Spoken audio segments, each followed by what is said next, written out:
It is a world of darkness.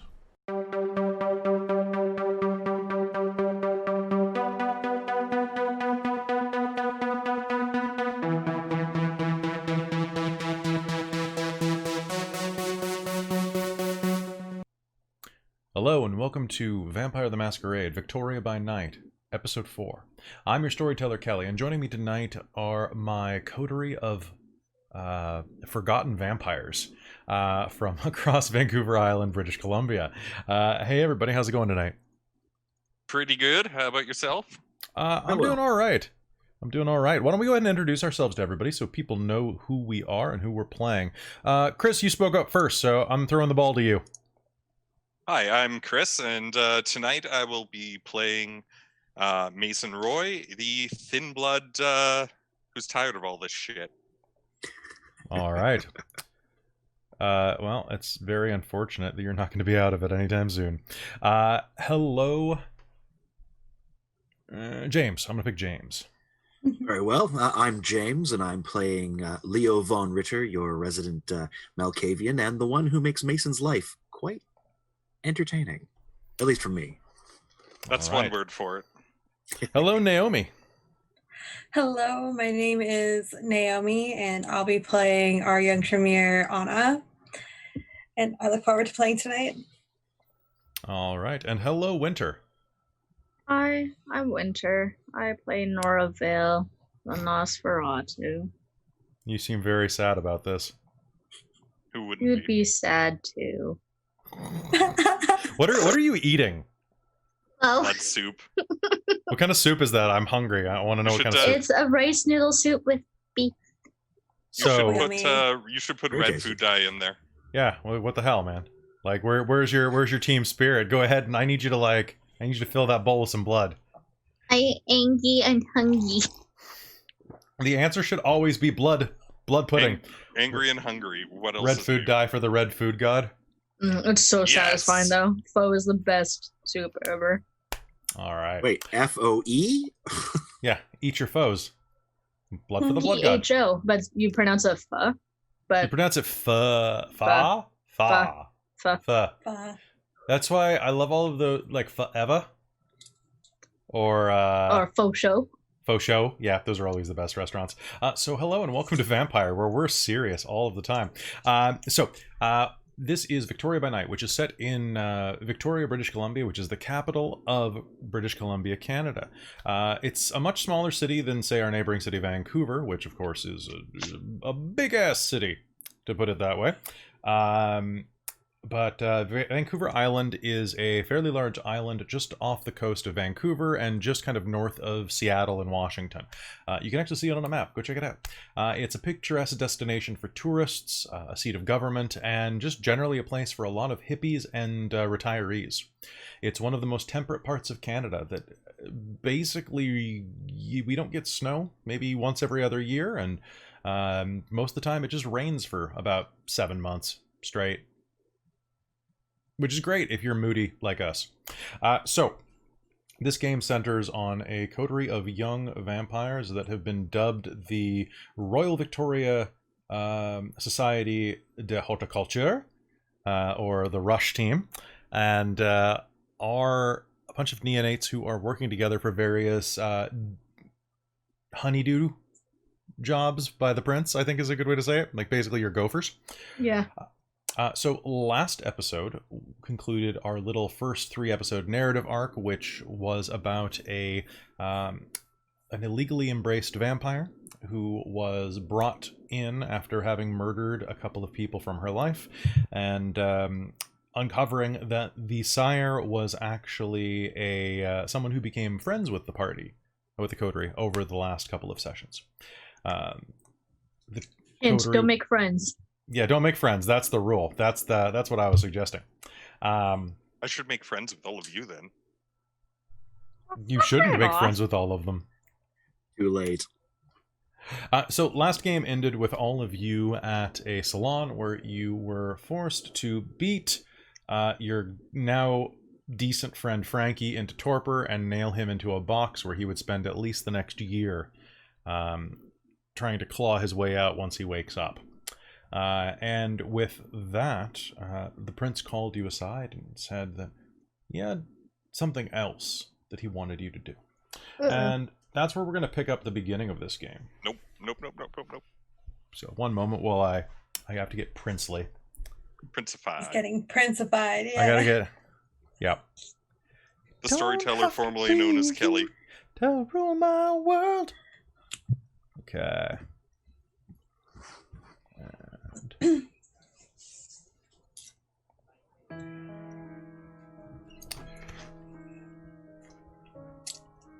All right, so welcome to Victoria by Night.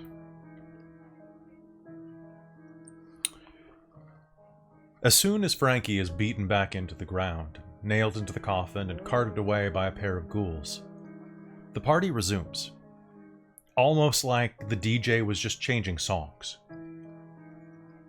There's a brief moment when everyone has a tense look, and then, especially the Primogen Council, it just flows off of them. Music begins playing, and they begin socializing again. A ghoul wanders around with a Tupperware bin, collecting the bloodied instruments of torture. He walks over to you, thrusts it forward, and you can see there's already a camp axe there. The blunt back end of it has a chunk of scalp stuck to it. Do you just drop it in? Drop in the lead pipe and try and go outside. I'll deposit my weapon as well. And where do you think you're going? You hear a woman's voice say from across the room. I'm just stepping out for a smoke.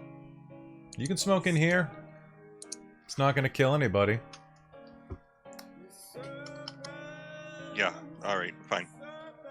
And I'll walk over to anywhere that's not very crowded and just light up the smoke inside. Okay. The smoke will trickle up into the rafters of this warehouse that you find yourself in. The lighting here is low. Lots of reds and yellows. It's lit like an after-hours rave and cuddle time when the ecstasy is beginning to really take hold and the music has gotten a little less pounding. Maybe not a rave, maybe more of an orgy at that rate. But you find a brief moment of solace in the corner. The woman who just called Mason out will approach you. You know her as Aquila, the Seneschal. She looks you over.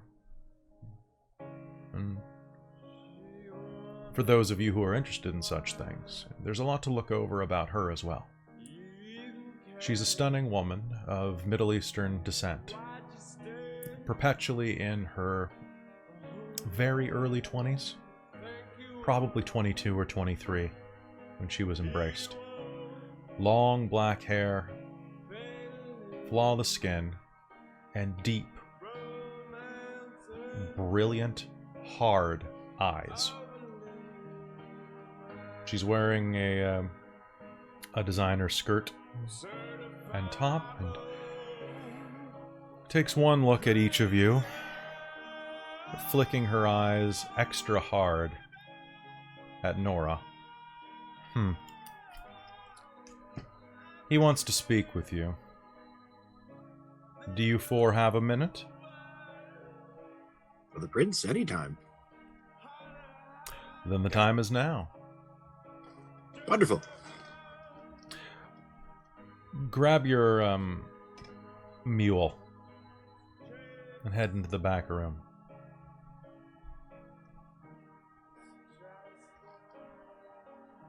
You mean Mason? If that's what you call it.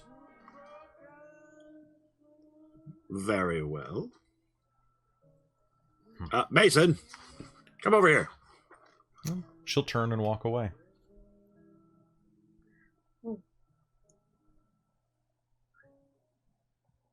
Head towards them. Okay. What is it now? Does Aquila have something against you? She really speaks down on your thin blood nature. But definitively so. Yeah, why is she so harsh on you, specifically? She doesn't like many people, it seems, but she specifically really does not like you. I don't know. I've never talked to the bitch.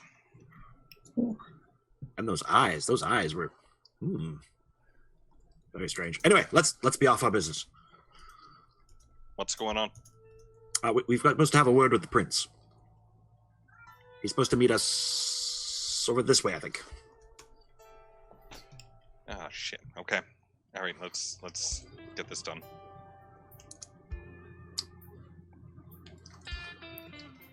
As you head back, you can see that this warehouse looks like it has a supervisor's office at the back. Or some type of receiving area. The door is wide open, and a red carpet has actually been rolled out on the ground. 2 ghouls are standing at the door and nod and bow, gesturing you forward. Thank you. This room actually looks like a meeting room. It has a long desk, about 10 feet long, with numerous chairs strewn around it. Now, these are obviously not the chairs that would come in this meeting room. You would expect old, threadbare rolling chairs with squeaking wheels, not these deluxe executive leatherback chairs that were rolled in for such meetings. In fact, the entire room looks like it was hastily redesigned, fixed up for the night. And sitting at the tip of the table, languishing with one leg dangling over the side of the right arm of his chair, the other leg haphazardly crossed over, ticking his foot to the sound of the rhythm of the music, is Prince Ethan Cook.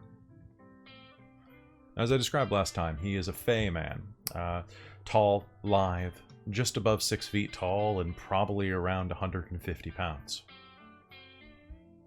The term heroin chic fits him well. That look that always seems to attach itself to vampire mythology or to rock and roll stars. Whether he ever was or not is beside the point. He's definitely trying tonight. As he sits in the chair, dressed in scarves, gloves, and... Probably not gloves, what am I saying? Scarves, a multitude of rings and necklaces, and a pair of brilliant red sunglasses that he's decided to wear indoors. He looks up at you and lolls his head to the side. Oh, good. You finally came. As requested. Well, you can sit down if you'd like. These are the Primogen seats, right? These are very fancy. When they're sitting in them. Do you plop down? Oh, yeah. It's very comfortable, and you'll actually feel a little shiver run up your spine. Why shouldn't you keep it? It's yours, more. Besides, Brittany Ballard couldn't be that hard to depose, could she? What are the rest of you doing? I'll follow suit, try and keep quiet, and sit as far away from, like, the prince, but beside one of the other people. Okay. Nora will, like, fidget in her seat a lot and, like, try to, like, pull up her knees. Like, she's very uncomfortable. Mm-hmm. Anna? She's going to sit down quietly and just kind of listen. She'll sit down next to Leo, probably. All right. He'll let you sit down and get comfortable and just kind of take it in. How was your first little quest? Good, I hope? I feel it worked out quite well. Yes. Well, my Primogen Council I was wondering what should be done about Catherine Cole.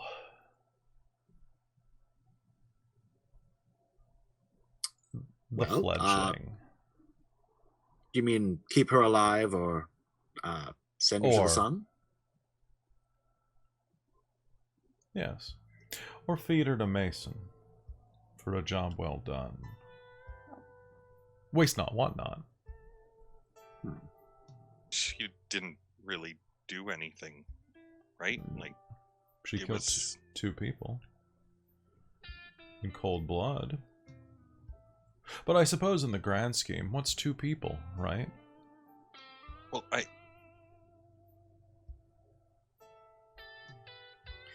Well, I think there's just some question as to whether she was cognitive of her actions. Had she You been guys- raised and trained properly, then that would be one thing. But I have to admit, I'm loath to sentence any other creature of the night to the eternal night without. Can't you- Yes, Mason? Can't you just brand her like you did me and give her a chance? I mean, it's not like there isn't a spot open with what happened to Frankie. Well, there is a problem with that. We could, except she's not a thin blood. She already outranks you. Just unfortunate. Do you know your traditions yet?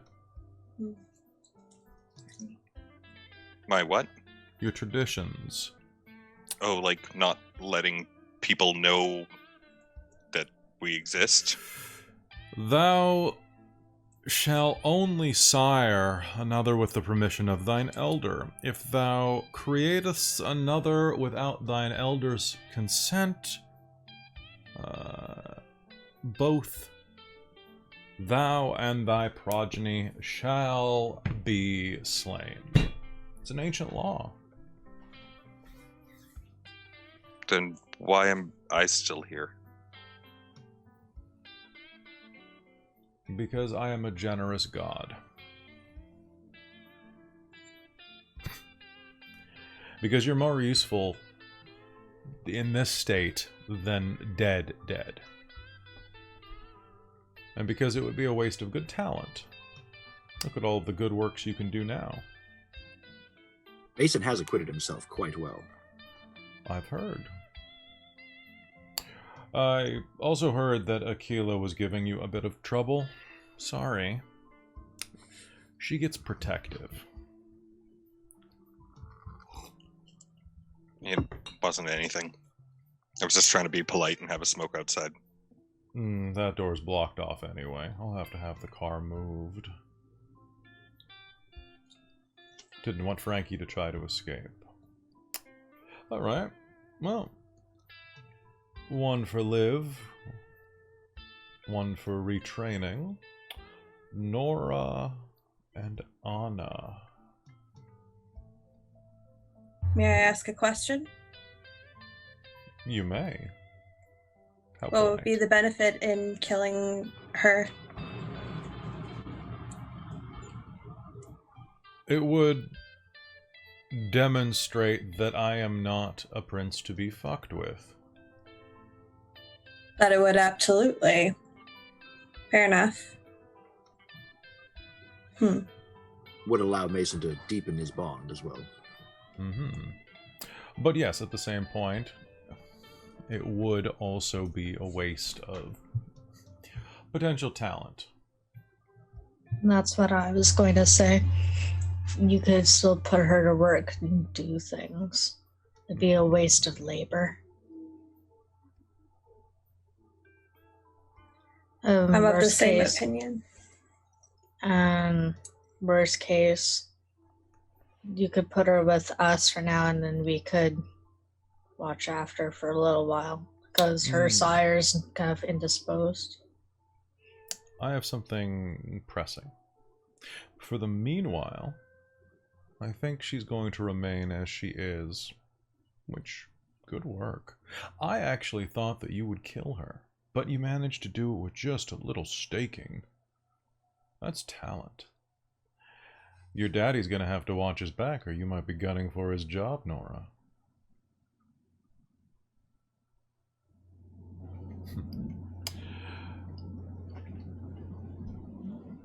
I have a mission that I need you to partake. I need you to do it without telling anyone outside of this room. Can you do that? Not like anyone talks to me other than these ones. Yeah, we can do that. We can do that. I need you to make a trip. You're going on a little vacation. Up to Tofino. What's up there? There is a friend of the court, an old kindred, who, by reputation and by good works, has his own domain outside of Tofino. Are we talking more like Buculet or further past? A bit past. He has his own estate. He doesn't come to court because it's inconvenient to make a trip that far, and hasn't since my predecessor held the throne. In fact, I imagine that given his studies, he probably doesn't even know that a new prince sits, which is exactly why you're going to go visit him. You're going to go and you're going to communicate the transition of power, and you're going to thank him for his fealty to the new prince. Okay. Do you want us to do so with, like, by word of mouth, or is there some sort of documentation? That'd be pretty He fancy. should trust your word of mouth. He'll know if you're lying, and I'll send a gift with you as well. And if he proves to be contrary to this, I take it you want us to deal with the situation?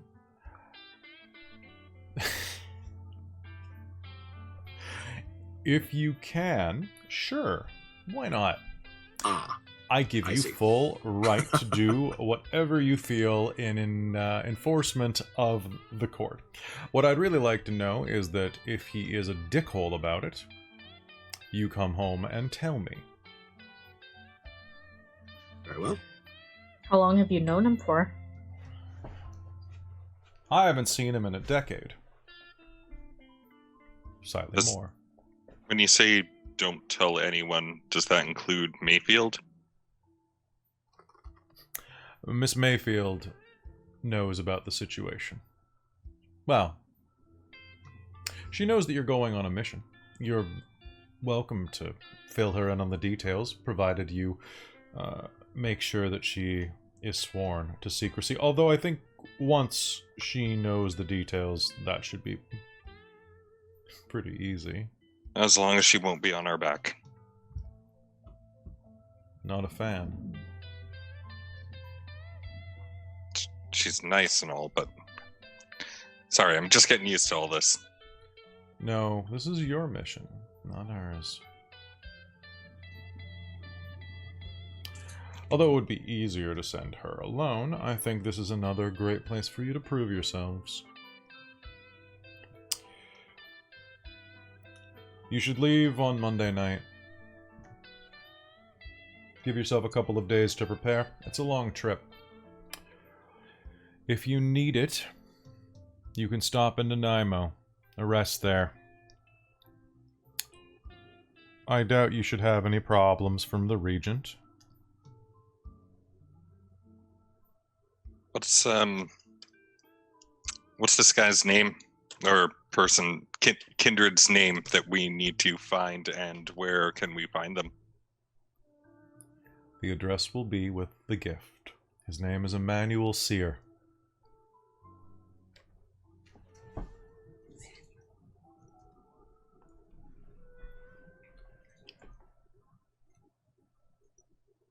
He should be easy to find.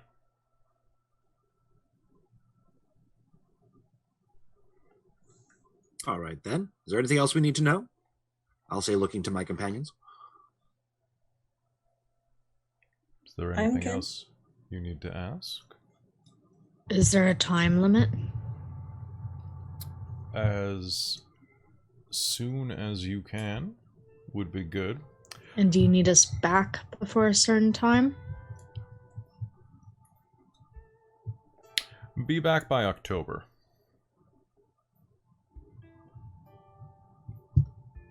Okay. Be back by the next Elysium gathering.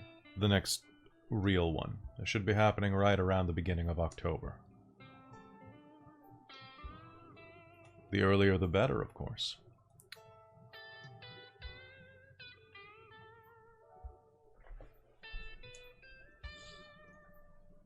All right. Sounds good. Great. That was easy. Well, don't let me keep you. Well, thank you very much for a splendid evening.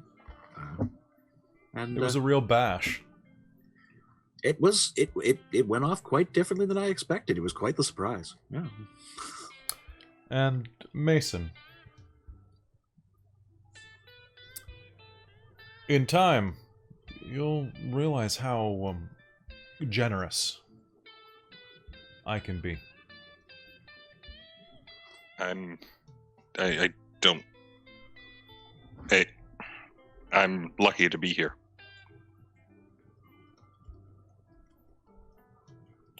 I noticed that you hawked the cop's truck. Interesting choice.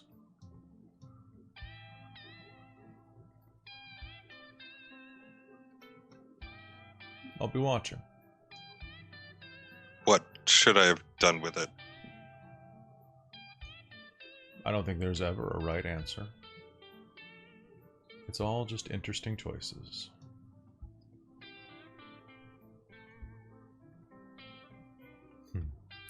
Grab some refreshments on your way out the door. Thank you. Thank you very much.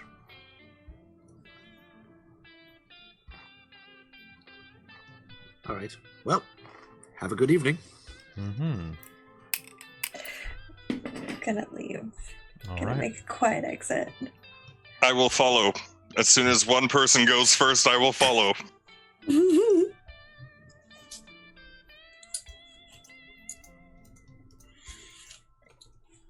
Gotta go. All right, so moving back out into the main party space, you will find that there is no end of available blood dolls lounging around. Hale, hearty, strong individuals, but a fairly diverse lineage. People, seems like a real Burger King kids club of diversity out here for all tastes and flavors. There's even a couple of soft boys walking around, just in case you like something a little juicier. Is anyone going to feed before they leave? Okay. No, thank you. All right, so go ahead and reduce your hunger by 1. Unless you just... is anybody going to kill one of them? Okay, no? Okay. That's a faux pas at these gatherings. Like, it's party foul. Mm-hmm. All right, and with that, you are going to reduce your hunger and feel pretty darn good about yourselves. The blood that rushes over your tongue, it feels slightly subdued, and you will spend the rest of the evening kind of nursing a slight low buzz. Whatever sedatives were used to make them a little more pliant. Yeah, you'll feel humming throughout your body. And with that, what do you spend the rest of the night doing? Do you regroup afterwards? Do you... Well, I would suggest we should definitely regroup. I think we should talk about how exactly we're going to get up there. I have my car. How many does it seat? Should seat 5, including the middle seat, but that will be very cramped and uncomfortable, especially for how long it is. It might be easier to take 2 cars And that way, if something happens, we have another getaway car.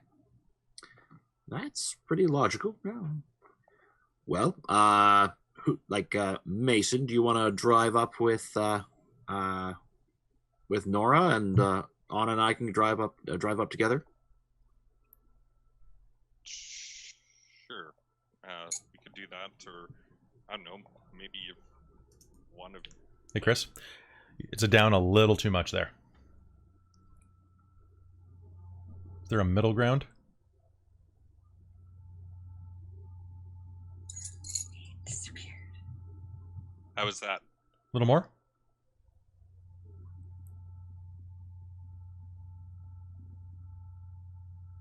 How about that? There we go. That's That's pretty good. At your normal speaking volume, that'll be good. Awesome. Rock on. Or, I don't know, we could get a camper. And I could Ooh. drive up. Like, maybe if one of you guys could get something crappy, I could drive you up before the sun sets, so that way we've got the entire night there. It takes a little over 4 hours to get there, and We could rent an RV. That would work pretty well. would you guys be okay with an RV? Like, you'd probably have to do a lot of stuff on the inside to block everything out, but Probably we'll have time doing that on the ride up. That's perfect. Good thinking, Mason. I'm always glad to keep you around. My Yes, only Anna. concern is making sure that we can, if we need to get away safely, we can get away. Will we be able to get away in the van in an RV? Sorry.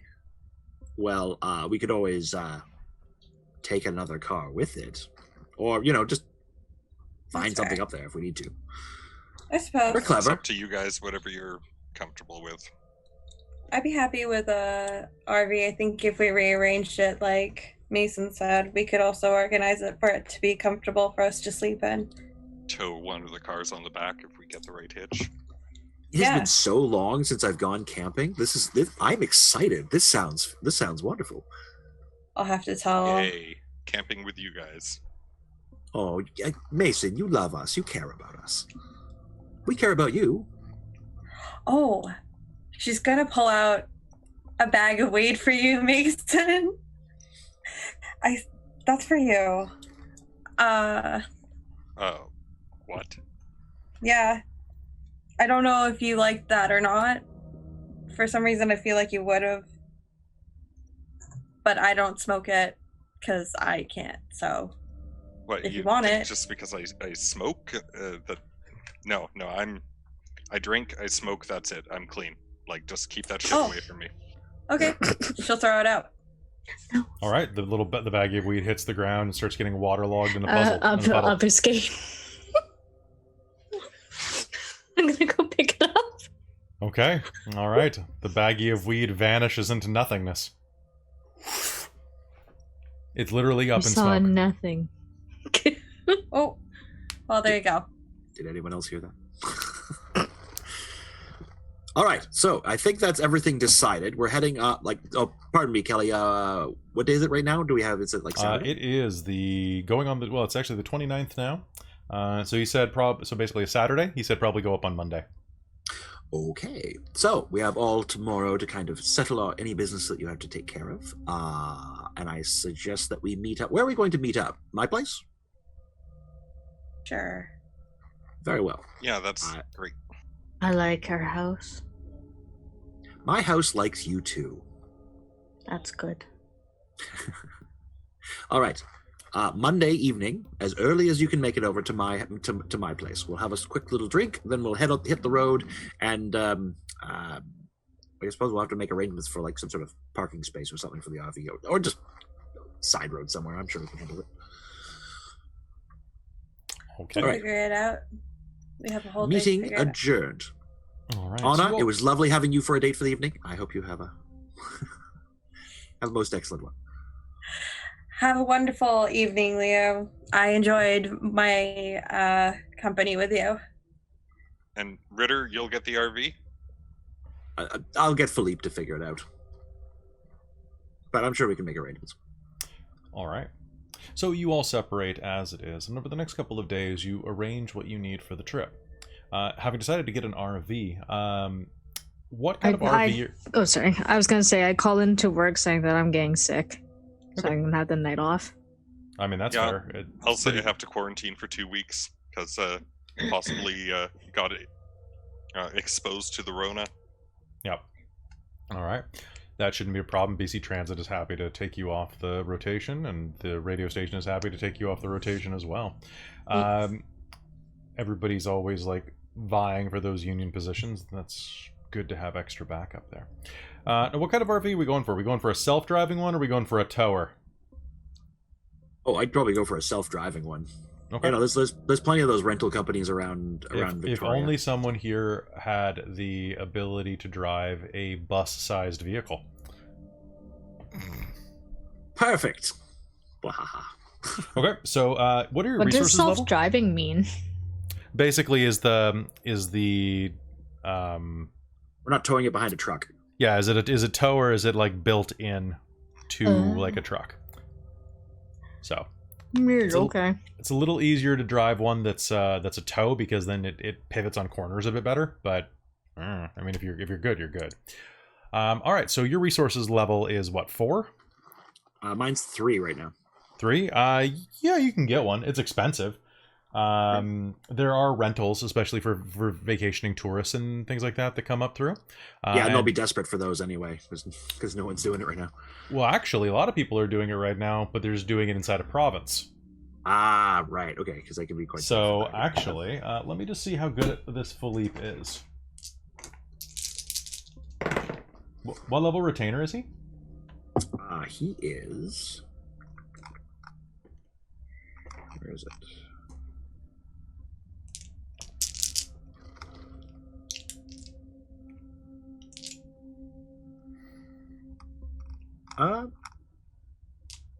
Oh, you know, I don't think I actually have him as a retainer. You didn't actually buy him as a retainer. Oh, but you know what? I got that XP, so I can buy him as a retainer. All right. Only if He's you want to certainly be useful particularly good at things. All right, so he will be able to acquire you an RV. It's not the best. It's fairly beaten up. It's a rental, like a month-long rental. So assume your resources are lowered to 2 in disposable income for the month, because it was probably several $1,000s to rent this. And yeah, so that will be parked outside of your place when you awaken the next night. Is anybody doing anything in the next couple of days, or just kind of preparing, gathering things, and starting on the trip?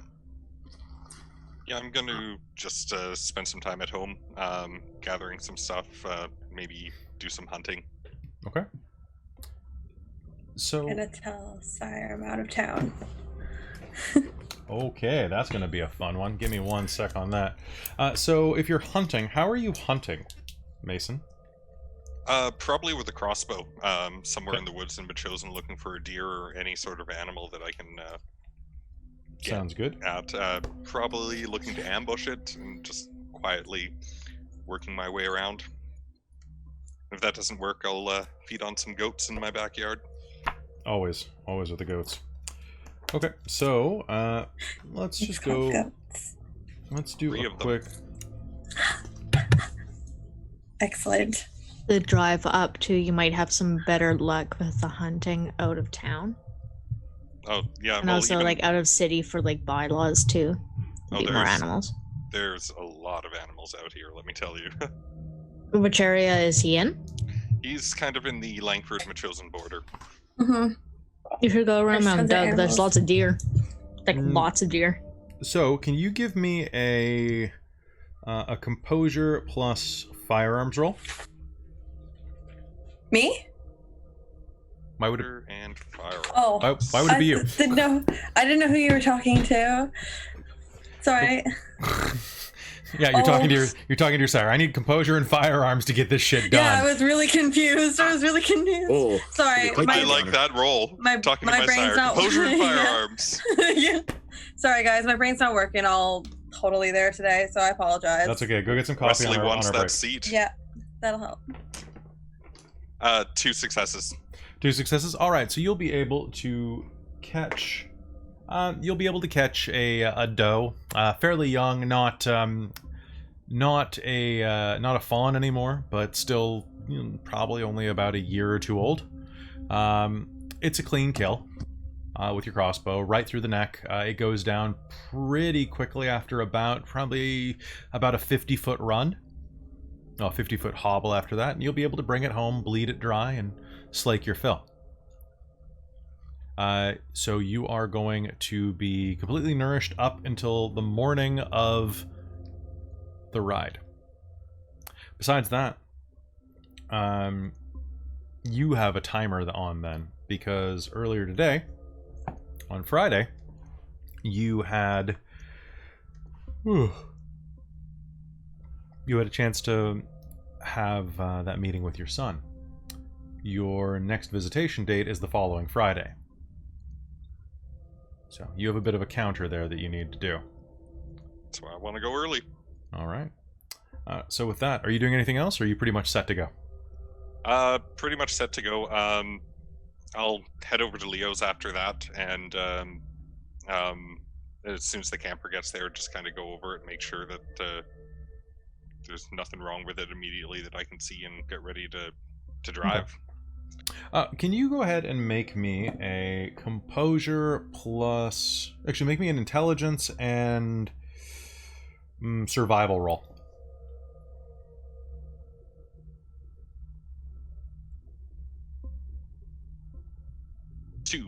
Two. So once you get the keys to it from James's servant, you will get a good sense of the place. You'll see that it's like a 2002 RV, fairly old, little beaten up, but you think that you can close the windows off pretty well with some duct tape and some light blocking sheets. What you definitely would want to do, though, is if you're driving at any time during the day, you would want to put sheeting directly behind the driver's seat. Anything that blocks out any tarping or anything like that would kind of that would lessen the sun, as well as just kind of make sure that the vampires are all loaded up in, like, basically the luggage racks or bathroom. Imagine the cargo area would be pretty good. Not gonna lie, Mason's gonna like the idea of them just basically being all crammed together somewhere, like in the bathroom or something. All right, so you'll be able to do that as well as you want. Are you going to leave anything open to accident? No, he's not going to do that. Okay, so you're going to secure it pretty well. So that's what you're going to do, and it works out pretty well. You're all set to go. Anna, how do you inform your sire that you're going on vacation? I'm going to send him a letter. A letter? Okay. I'm not gonna. I'm gonna send him a letter saying that I've been. Okay. Let's see. Okay, thanks, bye. Yeah. Basically, I'm gonna just write, I have to go out of town for a little vacation, and I'll be right back. He doesn't respond because it's a freaking letter.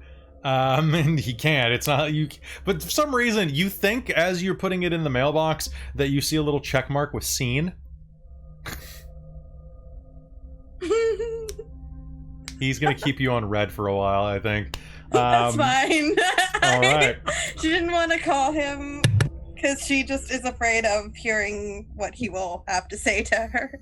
Sliding into his DMs. This is World of Darkness. That might not get there for like 3-4 days. That's fine. As long as he knows that You'll be back by the time it gets there. You're like, oh yeah, I was out of town. I went out. Don't worry about it. I went out, Daddy. Don't worry about it. Okay.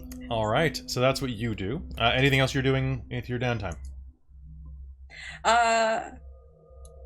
Leaving my aunt with whatever work useless maybe left me with, as long as it's not too strange looking or revealing to the world. Like if there's anything, I left her with Sanskrit last time, so anything related to that little project I'll probably leave with her and be like, okay, I love you, I'll be right back. Leave my girlfriends all a message saying going out of town, be right back, bye. They are not really responding very much at the moment for some reason. I forget why. They're dating. They're dating, and they're in that first week of dating, so they're not responding to anything. All right. And so you prepare there. Nora, what are you doing in the meanwhile?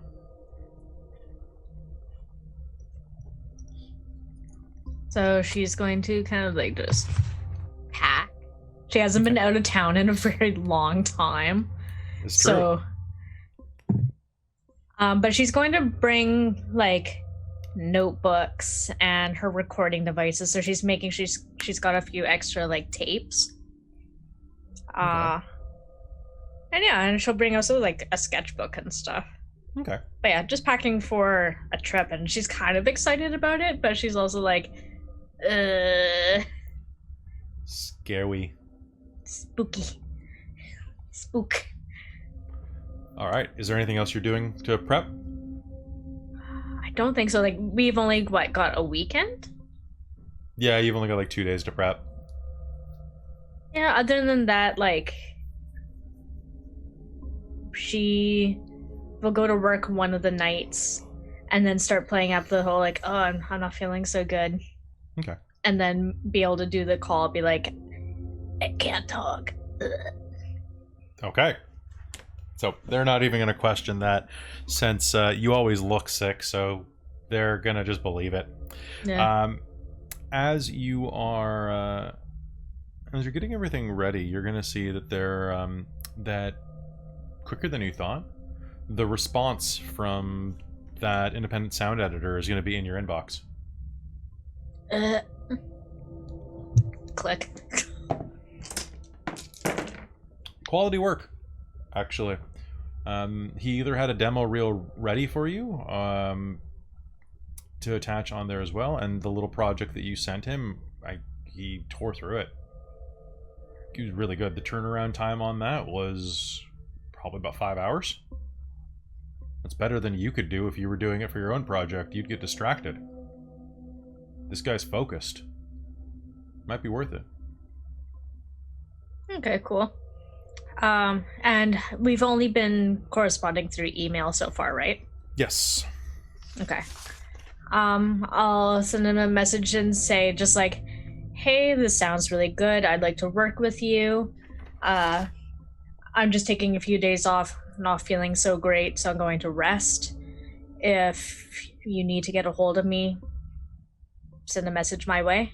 Otherwise, have a great weekend. Okay.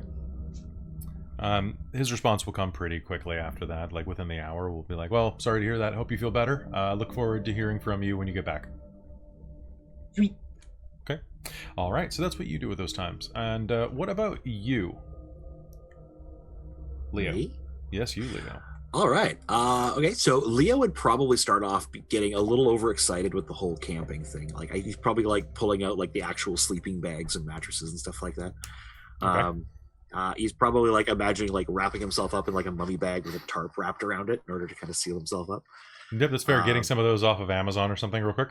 Oh yeah, totally, yeah. And then after that, right after I got like probably packing a little bit more than he ought to, but like having a lot of fun just kind of going through the experience. I think he'd probably go and probably snoop around Mason's place a little bit. I know where his address is from the paperwork I took from him. So I'm gonna go just kind of like just sniff around and see if I can learn a little bit more about Mason.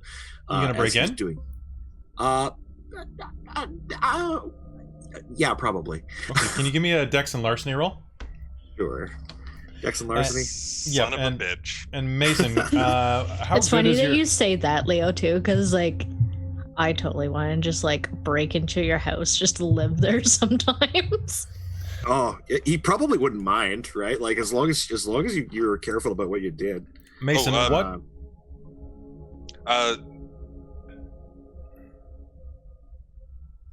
Sorry, go ahead.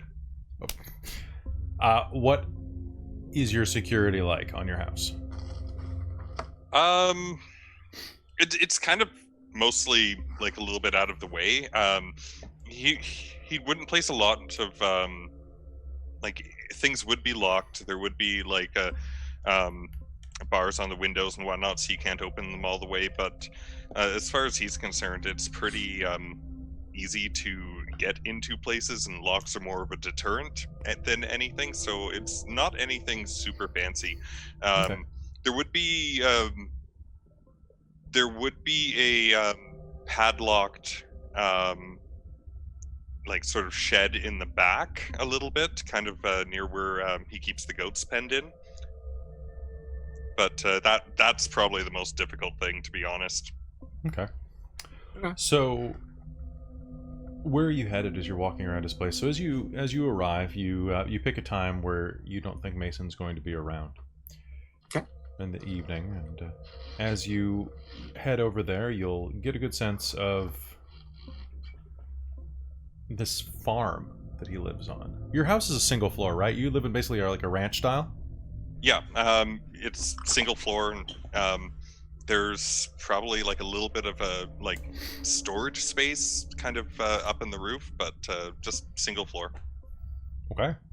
So, looking around, you can see that looks like a shed of some kind padlocked in the back, probably a workshop, or maybe just where a lot of expensive tools are kept. Looks like he probably has to do a lot of repairs around this place. There are animals that avoid your presence as you approach, bleeding and skittering off to the far sides of their pens. The house itself has a pair of doors that are definitely locked, but you could probably pick through them pretty well. I think that's probably what I'll do. I'll probably focus on the house itself rather than the shed. That might be a fun thing to come explore later on. But I think I'll drift up and see if I can take my hand gently teasing one of the doors open. All right. So how'd you do on that roll? I got 3 successes. Okay.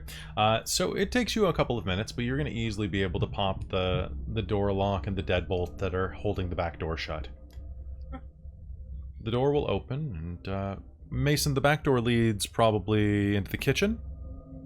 Yeah, it's pretty small.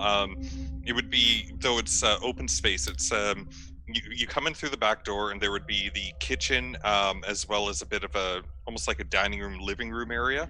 It's pretty much like that area would just be like all the basic stuff. You can see the washer and dryer off to the side, and then there's a small hallway leading down to 2 bedrooms and a bathroom, and that's about the extent of the main house.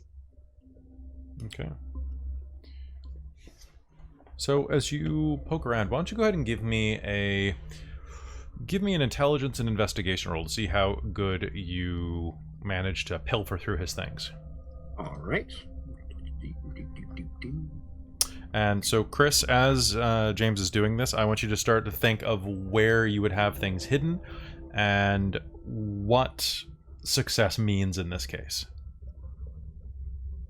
Okay. So, how'd you do? I got 3 successes. Okay, so 3 successes means that he's going through a lot of the places where you would do a decent job of putting things aside, right? Like where you hide your passport, where you hide any cash money that you keep around the house, stuff like that. You know, maybe not your most secret of things, maybe not things that you hide in like air ducts or in like toilet coolers. But definitely things that you would hide inside of a place that a normal person would hide them. Okay. Well, the first thing that you'll probably notice upon coming in to the place is it is a little bit of clutter right now. There is a lot of, he's got a couple of like couches and chairs, but he actually has some plastic covering over them right now because it looks like he's been doing a lot of do-it-yourself construction work, like on the place, like kind of repairing it, mostly carpentry and that sort of stuff. It's probably would be a better hiding spot later, but because he's still in the middle of doing it, it's not really that well hidden. But he does have about $1,000 or so just kind of tucked away under a couple of where it looks like he was repairing some water damage on a floor, and decided to try and like turn that into something. He's not expecting anyone to be in there because the place is so out of the way and kind of messy right now that it's not really worth their time. In his bedroom, you'll find you'll easily find his passport and a couple of other pictures of his family, like mostly his son, in a box, and there is like kind of one on a nightstand there. There's a picture of him with a much younger version of him with an older couple that he shares a lot of similar features with. And there's a picture of him with it's mostly personal keepsakes that you find. He doesn't have a lot of stuff there, and that would be, I think, the extent of what's in the house. All right. So Leo's not going to touch or disturb anything. He's just kind of curious. He'll just kind of dally his way around the place a little bit, rummaging into little corners and try not to disturb anything. And then he'll quietly leave the way he came, locking the door behind him. Okay. All right. So that's what you will do there. Wow. The night before comes. Now, what day are you meeting up? Are you meeting up on Monday the 31st, I guess, before dawn? I think we were planning on meeting up, I guess Sunday. I guess we're hanging up on Monday, aren't we? Mm-hmm. So I guess basically like sundown Monday, I thought. But we can go up Sunday too. I know the impression that Mason was trying to give was like get you guys all together in there, and then about 4 hours before sunset he's gonna drive up, like while you guys are camping out sleeping in there. Okay. He was like, I wanted to have a nice night ride, but I guess I could be packed as cargo. That way we're there as soon as it's nightfall and can get this done quickly. This is true. Sacrifices need to be made. Very good, Mason. Very good. Okay, so you all are meeting. You've all met up on the night, and you're standing outside of the RV. It's a little past. What time would you have decided to meet up? 2, 3? Sure. Yeah, that sounds good. Okay. 2 o'clock. Yeah, let's do 2 o'clock. 2 o'clock sounds good. It's 2 o'clock in the morning. You all have put your things aside, gathered all of your belongings, and you show up at Leo's house. An old RV with scrapes along the bumper and a fading paint job awaits you in the front. The windows are completely blacked out, and you can see that as you round the front, you can't peer into the back cabin. A large blue tarp has been fixed in place just behind the driver and passenger seat. You're getting definite Breaking Bad vibes off of this.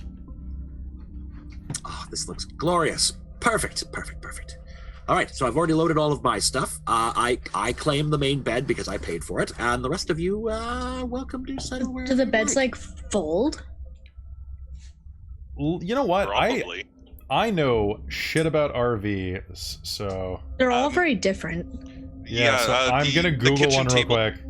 The kitchen tables can easily fold down into beds in a few different types. The couches can extend in a couple. Most of the ones that I've seen or been in, there is a main bedroom, and then everything else seems to be okay, you can pull this part out of the table, put that down, put the cushions over. That's like a double-sized bed, and the couch will come down. And yeah, so it's like a motorhome. Basically, yeah. Okay. We're using the before picture.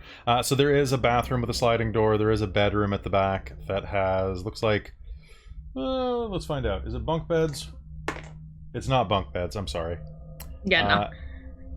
Yeah, so there are the main bed is usually above the driver's. No, not on this one? It's often at the back, actually. Oh, okay. This is not one of those overhang ones that you have that's mounted to a truck. It's it's a freestanding RV. Yeah. So the just think the Breaking Bad Winnebago. Yeah. Well, my dad had one when I was a kid, and the main big bed that he gave me was above where he had the driver's side. That's fair. This one's more shaped like this. Okay. Oh, yeah, because otherwise I'd be looking minus for the blue smoke. I mean, you don't know. There could be blue smoke. Yeah. Depends how Mason did. Yeah, I was just thinking, it depended on what Mason did on his ceiling job. Mm-hmm.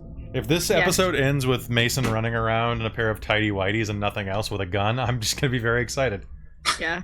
Nora would just be looking for a spot either in two places. If she can't find her optimal bed area, she's just gonna go into like the closet. Okay, And be like, "This is mine." There is a closet. There's also a storage space underneath the main bed. underneath the couch. That would also be where she would go, but she wants to sleep underneath Leo. There's also probably some space down out that you can access from the outside that would probably be big enough for somebody to fit by the wheels. No, she just idolizes Leo quite a bit, so she's like, if that's where you're sleeping, I'm gonna sleep under you. Okay. Leo probably wouldn't even like bat an eye. Exactly. Like, He Okay. doesn't tell her Other it's side of the weird. Sure, there is a storage unit under the bed. Yeah, so she was like, I will go in here. Okay, so you have a monster under your bed, Leo. Hold its hand. All right, where is... Okay, so you're going to just basically mummy yourself on top of the bed. And Yep. where's Anna sleeping? If there's like either the pull-out couch or the folding table bed, she'll pick one of those and just kind of crawl up, roll away facing away from everybody and just stay there. Okay, so if you're sleeping in the space underneath the table in the kitchen, it's very tight. So rolling is definitely not an option. The closet, you'll sleep upright, but it is what it is. And besides that, you could seal yourself in the bathroom. Put yourself in the shower stall. Just... That'd be the safest if somebody randomly decides to pull us over and enter the vehicle. She's gonna take like one of the cushions off of the table and go into the shower and close the door. Okay. All right. And with that, it's about 3 o'clock in the morning by the time that things start to get rolling. And you guys just... Are you all just going to, like, hang out in your sleeping spots until the sun rises? Or are you going to hang out and chat with people? Oh yeah, Leo, like, I'll be out. I'll just not be chatting unless I'm chatted at. Okay. If Leo has the option, he's going to be in like the passenger seat for as long as possible. You know, like head out the window, like half dog. You know. All right. This is fabulous. It's been ages since I've traveled. All I right. wasn't planning on leaving until the afternoon during the day. Then why'd you meet at 2 a.m.? Let's That's just when go. Ritter wanted to. We can put on some music. We can drive through the night. It'll be so peaceful. Plus, I want to get some curtains to hang in front of the tarp. Okay, well, we can do that. You know, in the early hours. That's Come on, let's go. Well, maybe why don't we take some curtains from your place then and put them in front? Oh God, yeah, we have tons. If You that's how affix- you guys want to do it. All right. You affix some curtains so that it looks nice and natural. It's only a few minutes after 3 a.m. now. Road trip. Okay, you guys are road tripping? I think this is a bad idea. Because Nora will actually, by the time we get there, you're just going to be sleeping all day. yeah, Nora's gonna be like plugged into her music and she's just sketching. God, the teenager. Oh God! All right, Okay. and yeah, as long as I have all of my stuff. Oh, before we go, I did have some damage on me. Sure. Would I be able to do a couple of rouse checks on that? You can, don't worry about it. It's been a couple of days, so you would have just been able to rouse during that time. Right Especially on. because you did do a successful hunt. Sounds good, and I have that herd of goats too. You do. All right, so a little bit of time passes and you hit the road. You find yourself heading north on Highway 1, crossing over the Malahat. In the darkness, you can just make out some of the barely lit vistas from the overlook with a couple of street lamps lighting the way off of a 1,000-foot fall. You haven't been this far away from Victoria in a long time now. Years.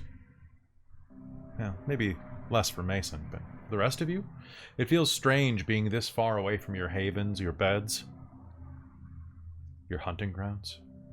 How long would it be before you could return? And in that time, could a rival spark a match and burn the whole thing down?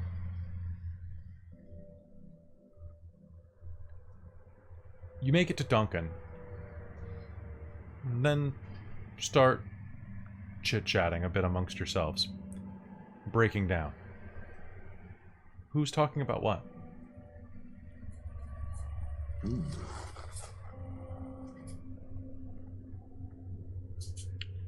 I'll put some Metallica on.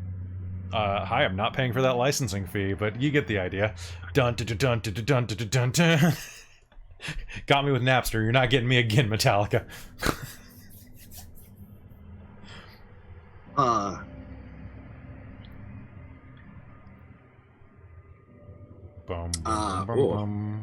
Leo would probably be like finding a story into like everything. Like after a short little while, he'll start like just kind of like asking people like slightly overly personal questions. Nora, Nora, did you always look that way, or like what exactly happened when that happened? He's talking at you and looking at you. What are you gonna do? Fangirl.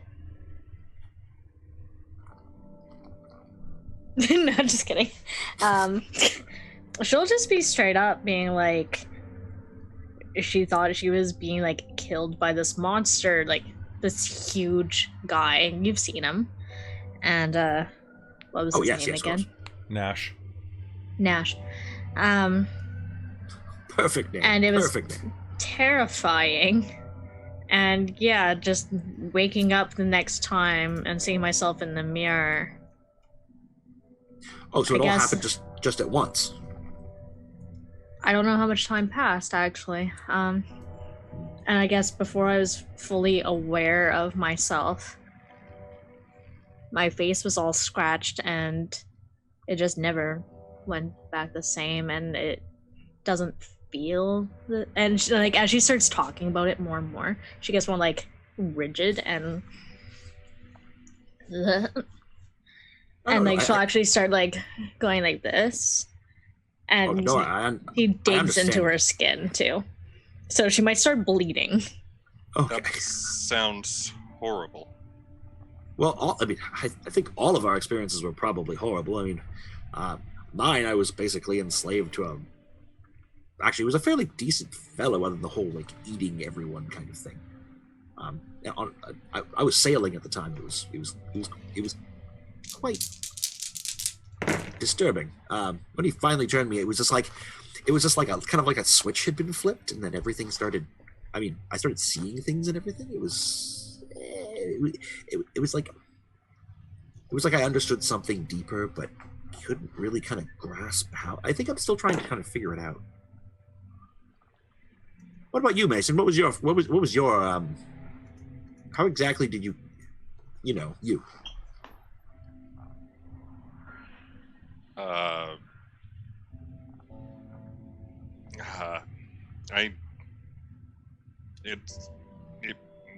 I don't want to talk about. Well, yes, use your words. Fuck you, Leo. That's the spirit. But come on, tell us. I was getting off shift, and thought I heard something over by a dumpster. The classic dumpster fire story. No, it wasn't a fire. Like, I don't know. Something jumped me, and I don't know what else. Like, I don't remember what they looked like. It was dark, and then started getting those cravings. Started sweating a lot during the day, feeling really sick. But I don't know. It's just been weird since. It didn't take too long for the rest of the city to find me, though. Well, I'm glad they did. You're an exemplar of your thin blood nature, and a vampire in training. what's the big deal about that anyway? Like, why is everyone like See, so pissy towards like? honestly, I I don't have get no it. idea either. I don't understand it at all. I mean, you're just. I mean, I don't really see any real difference between you and us. I mean, Well, we're all one and the same. Honestly, isn't this kind of better? I mean, I can go out during the day. I haven't lost my shit like the rest of like you guys apparently do, and I pass. Like, Ouch. Like, well, no, seriously. Like, I went to a hospital. I thought I was like fucking dying, and I guess I kind of was. But like, I pass as a normal person. I can eat. I can drink. I can do. The more you talk about it too, Nora's is just like getting like more.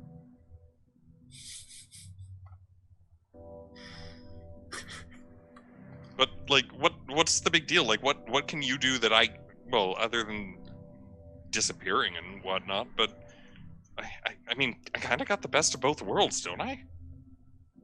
Who's to say? But I imagine it comes down to like the play of centuries and all that. And I mean, we certainly do have, I think, deeper abilities. I mean, I never really bothered to look into thin blood powers, gifts. I mean, we should sit down and have a comparison at some point. Maybe also a comparison of like what really is the unknown quality or the quality of being fucking indecisive.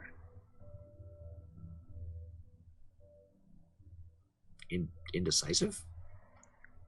One or the other, but can't make up their own fucking mind.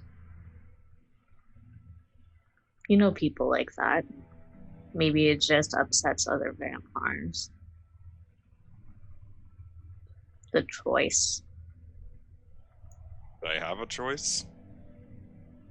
Not really, but yeah, more than what we're privileged for. So you're telling me that Akira's jealous and that's why she's a bitch? Maybe. Who's to say?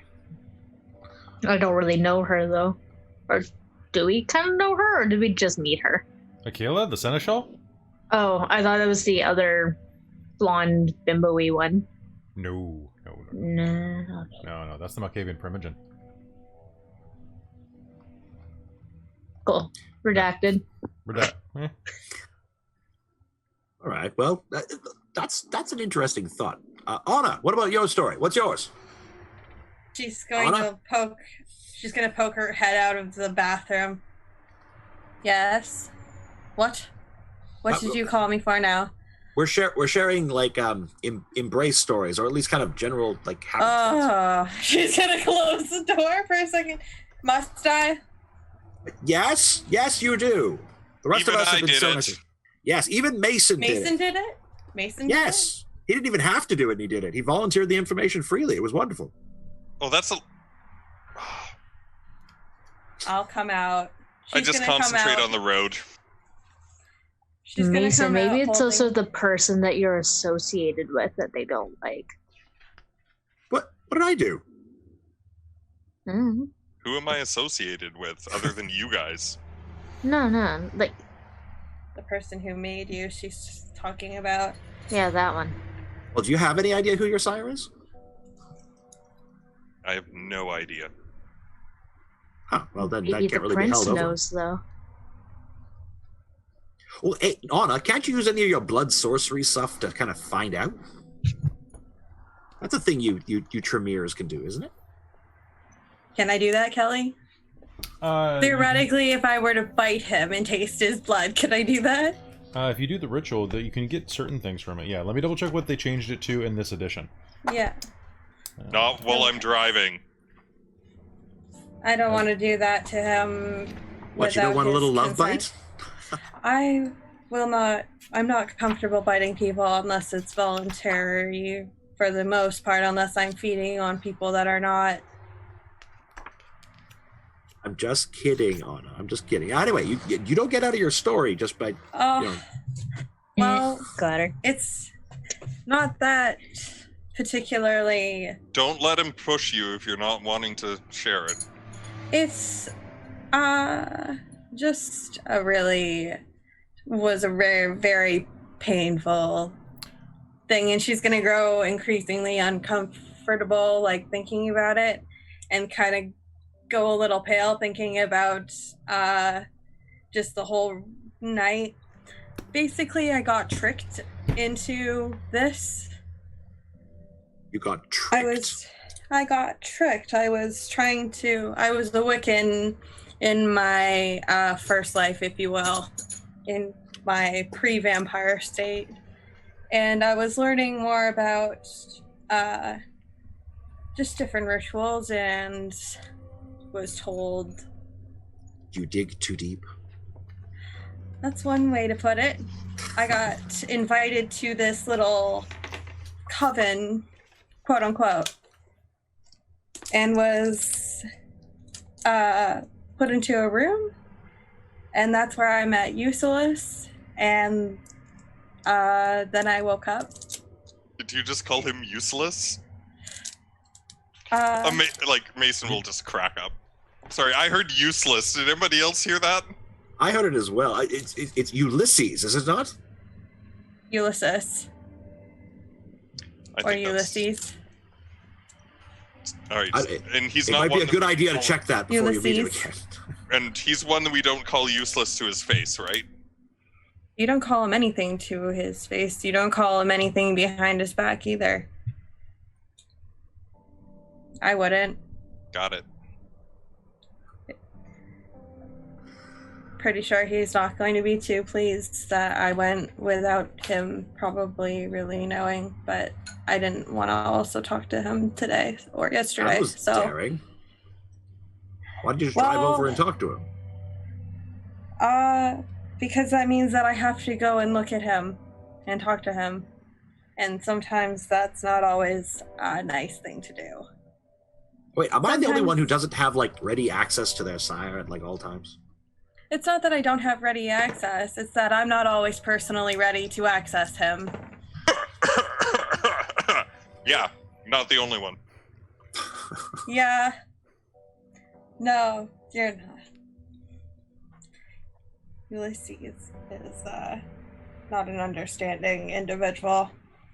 But at this rate, he can't put his hands on me or sacrifice me to anybody or anything because... Is that a thing that happens a lot? It's something he's threatened at me a few times. It's either that or he's gonna let somebody eat me, I suppose. Or he'd eat me if he really felt like it. I don't know. I don't know if that's against the rules or not. You might want to check that. I think the prince probably has to give permission for that, right? I imagine so. And we're not supposed to eat each other, right? No, we're not. I think I heard that one. So what was that shit the prince was talking about, letting me eat Catherine? Why would I do that? To make you stronger. Yeah, if it happens, you gather power. One of us. So you can step up to the big leagues. So you guys don't consider me one of you? But I do. I have no problem with you, but in terms of this whole system that they have, politically speaking, you're not one of us, but to us you are. I think the whole idea behind you eating her was to make you become one of us. Yeah.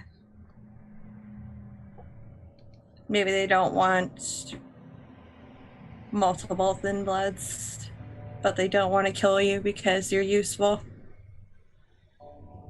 Maybe they're afraid. Who knows? They could be many things. You intimidate them. You want to intimidate them? Sorry, Mason's intimidating people. Sorry, Mason. It's under the realm of possibility.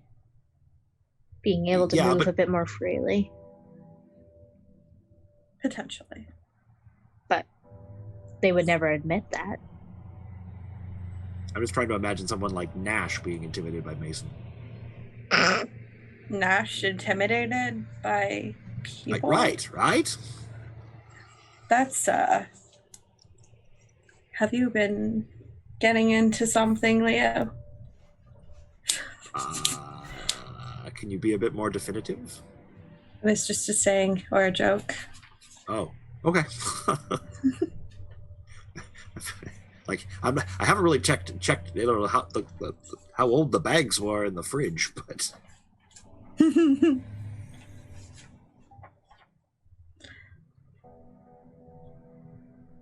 But yeah, there's not much to my story. I got checked into this, and now I'm here. That's all there really is to say. well, I'm sure we'll all be able to share our stories with further details eventually. Because I'll keep asking. It's kind of in my nature. Nosy little fucker, aren't you? That's part of who I am. You know. Sorry. I owe you an farther- apology, Mason. By the way. Oh, what the hell did you do now? Well, I Bang! didn't realize that you were trying to be sober. The engine starts making awful noises. Oh, Oh. son of a bitch! I'll Gunk, pull gunk, over. gunk, gunk, gunk, gunk, gunk, gunk, gunk, gunk, gunk, gunk. That can't be It sounds like it's throwing a rod. You coast to the side of the road, and you can see that there's a little bit of black smoke rolling out from underneath the hood. good. Well then, Well, Mason, I'm I going believe back you to are a the mechanic. I know a little bit. I'll see what's going on. You're just past Cowichan at this point. Oh, not very There- far. No, they're on the side of the road next to copses of trees, stretching wilderness. You think that there are some hotels pretty close to here? Those gas-up spots along the area where they just rebuilt this old highway. As you head out to the front of the car, you can, well, to the front of the RV, you pop the hood. Make me an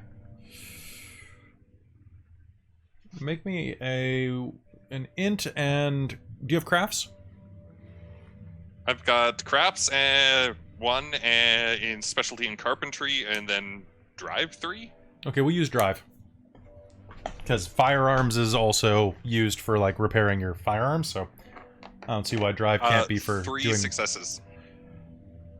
Checking it over, you have no idea what the hell that noise is. I mean, you check the engine, you give it a couple of whacks to just kind of hear the acoustics of it. If it was throwing a rod, that doesn't make any damn sense. May I also try? Both intelligence and drive. Sure, if you're headed outside. Yeah, I'm curious. Okay, sure. And it's been a bit of a drive, so she wants to stand up a little bit. So the door to the door to the van, the door to the RV opens again, and as you're taking a look at it, you're a little stumped, Mason. I got 4 successes. The same with you. So you start double checking everything. Okay, that noise was unreal, but okay, do the quick check. Spark plugs, good.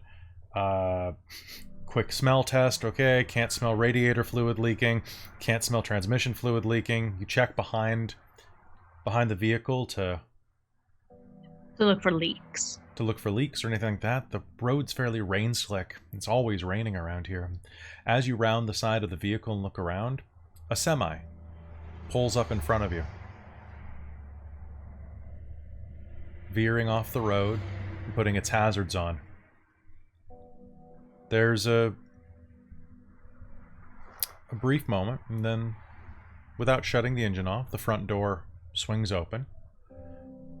A thick-built woman, muscular and tall, dressed in a flannel shirt with a baseball cap, a pair of ripped jeans, hops out, walks over to you. Oh, wait, is it raining right now? It's a little drizzly, yeah. Hood and face mask. Y'all doing all right over there?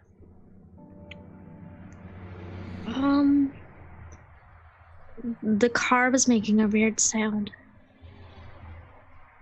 Yeah. It looks like you had some trouble there. You want me to take a look at it? That would be fantastic.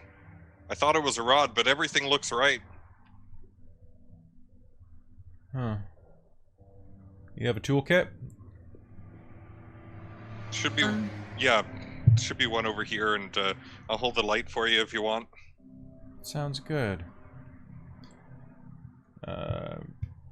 You can tell your girlfriend to head back inside. You might as well not both get wet. Nora tries really hard not to just start fucking laughing. All right. So she approaches you, and it's about up close that you see that, like, she's actually pretty muscular. Like, she is just under 6 feet tall, kind of like mousy brown hair, and kind of an ugly nose on her. I don't mean like naturally ugly, but it looks like she's the type of woman who's been in some fights. Or maybe a car wreck or something. Her nose kind of comes down in a bit of a squiggle. Okay. As she looks over the car for a moment.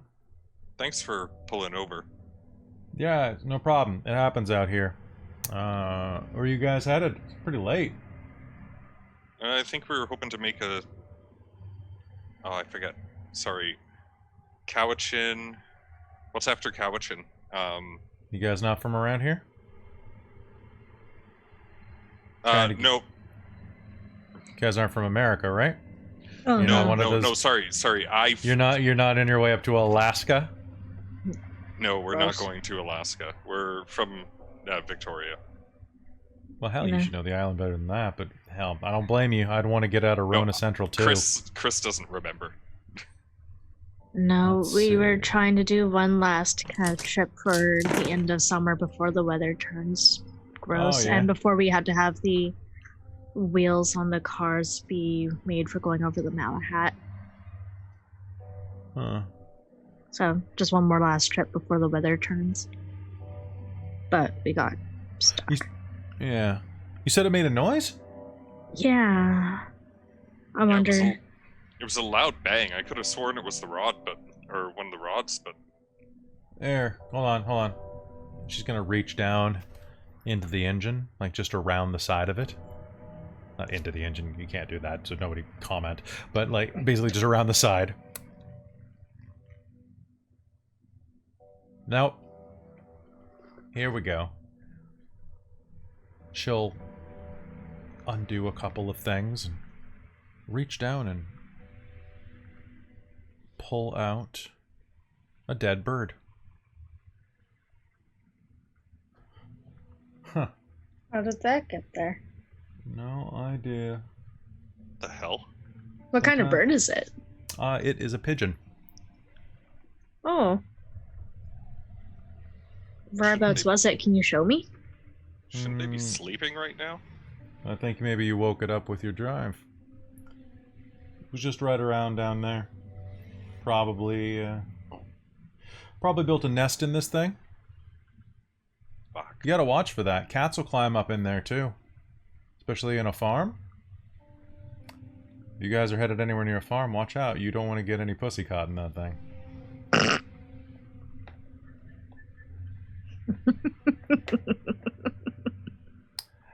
Wow. You two were just heading through? Yeah, I think Yeah. were we gonna stop in Duncan and Imo? You shouldn't stop in Duncan. No, no. Nah, there's nothing there to do. There's nothing to eat in Duncan. Or to drink. That doesn't come from a bottle anyway. The last time I stayed in Duncan, we went to the doghouse on the main highway. Yeah. Yeah. Diner food, but sometimes that's also comfort. I don't think they're open right now with the whole thing. You guys just push on through. Yes. James? Yeah, like Leo's probably like you would have kind of stepped back and behind the curtain if that would have been possible. Okay. But peeking out, because I can still hear all this going on. You can hear muffled conversation outside. Yeah. Is there some can sort I- of role that I could do? Oh, so sorry, keep on going. I was just thinking of this is striking me a little wrong. Is it okay if I premonition this? Sure. I think I'll target her. Okay. Yeah.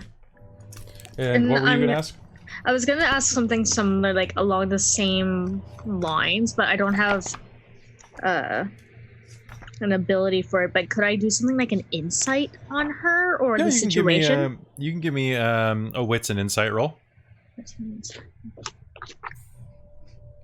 And can I? What was it that I could spend to get more? You can spend willpower to re-roll any failed dice. You can choose afterwards, though. Okay. James, do your rouse check.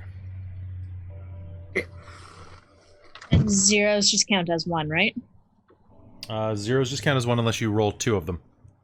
Okay. I'm gonna do the re-roll because I just feel funny about this. So you re-roll. You can re-roll up to 3 failed dice. And you're remembering to include your hunger dice, right? Yeah. Okay. You can't re-roll hunger dice, though. You cannot re-roll hunger dice. That is true. But that did give me 3 success. 3 successes. She's definitely leaning in and implying something. She's not being particularly subtle about it. You get the immediate sense that she doesn't think that you should stick around and should move on. And there's nothing in Duncan to eat or drink. Comes from a bottle. Except it comes from a bottle, yeah. James, what did Leo get on his roll? I got 2 successes. Cool. Did you get anything on your rouse check? I went up in hunger. Okay. I'm at hunger 2 now. Okay, so premonition.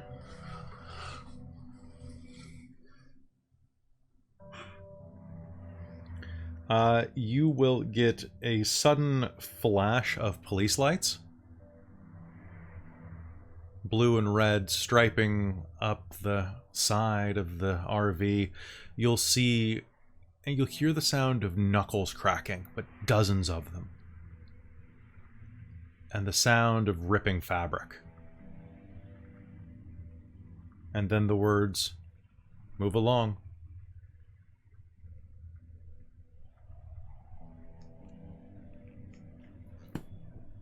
Very well. And she'll look down, and it should be fun. Was it? What'd you say? Well, after what she had said, yeah. Once we get this thing up and running, we're just gonna carry on our way. Go try the engine. Wouldn't try the engine. Okay, you head inside. The engine will turn over after a moment. It sputters and it'll turn over. She'll leave the hood up on the engine for she'll leave a hood up for just a moment. And Nora, you're still outside? Yeah. Y'all do yourselves a favor. Don't come through Duncan again, Lick. And as she says this, you are going to look down at her hand, and you're going to start hearing the sound of knuckles cracking, bones dislodging, meat sliding, and you watch her fingers begin to elongate, the bones in her hands begin to stretch slightly. A coarse fur begins to push through her pores. And then you'll hear the sound of a police siren go woo behind the RV. An RCMP car is pulled in behind you. As you turn back and look, her hand goes back to normal, and she slams the hood of your RV. A cop walks around the corner, an RCMP officer. Native man in his mid-40s shines a flashlight over at Mason where you are sitting. Hey, everything all right over here? Yeah, just some engine we just trouble. had some car trouble, and this nice lady pulled over and helped us sort it out. Hi. All right, it's all good now? Yep. Yep, she helped us get the engine back on. We're going to be on our way. Yeah, Liz is good like that. Thanks, Liz. All right. Well, if you're all good, I'll keep the lanes clear so you can move along. Perfect. Thank you. And you know what? With the amount of gas that we still have in the engine, we'll be able to drive straight through Duncan without stopping. Yep, on the way back. All right. And I say that out loud. To make sure that she hears me. And she'll give you a smile that is saccharine with its sweetness. And as a car passes by, you see that her brown eyes reflect yellow at you for a moment as she heads back to her truck.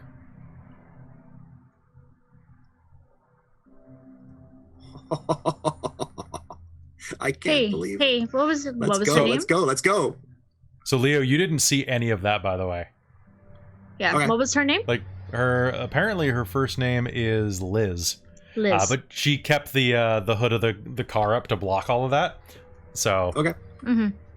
but So you saw your before we vision. go, though, like, I put the window down and I'm like, hey, Liz. She's walking up to the front of her cab. Have you had dinner yet tonight or today? I don't think we follow the same diet. No. And I'll hold up like $40. I want you to have this. Thanks.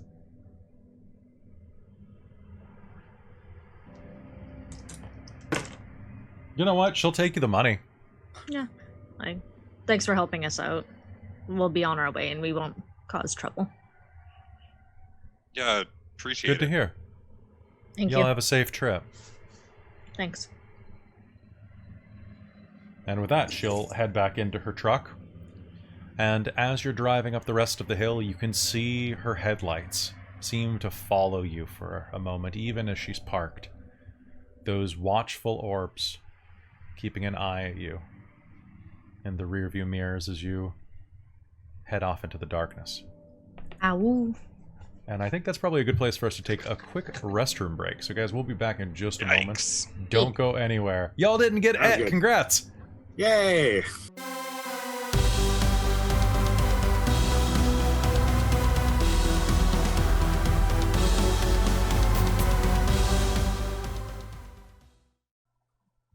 Welcome back to Victoria by Night here on Dork Tales. Now, as you drive up from Cowichan, you find yourself veering north, continuing on your path with that strange encounter with that woman, Liz. You can still see her truck in your mind's eye with the lady mud flaps at the back. No discernible trucking company printed on the side. Just that long, white storage unit. That's not what they're called, but you get my point. What the hell are those things called? Rig? I guess? Trailer? Trailer? We'll go do trailer. Yeah, it's obviously trailer. Duh. Sorry. This is how on I am today. So, trailer. We'll just start the episode over here. Ready? Hello, welcome. You could still see the shape of that unmarked trailer in your rearview mirror. Or pardon me, in your mind's eye. But as you continue forward, what do you guys talk about looking back there?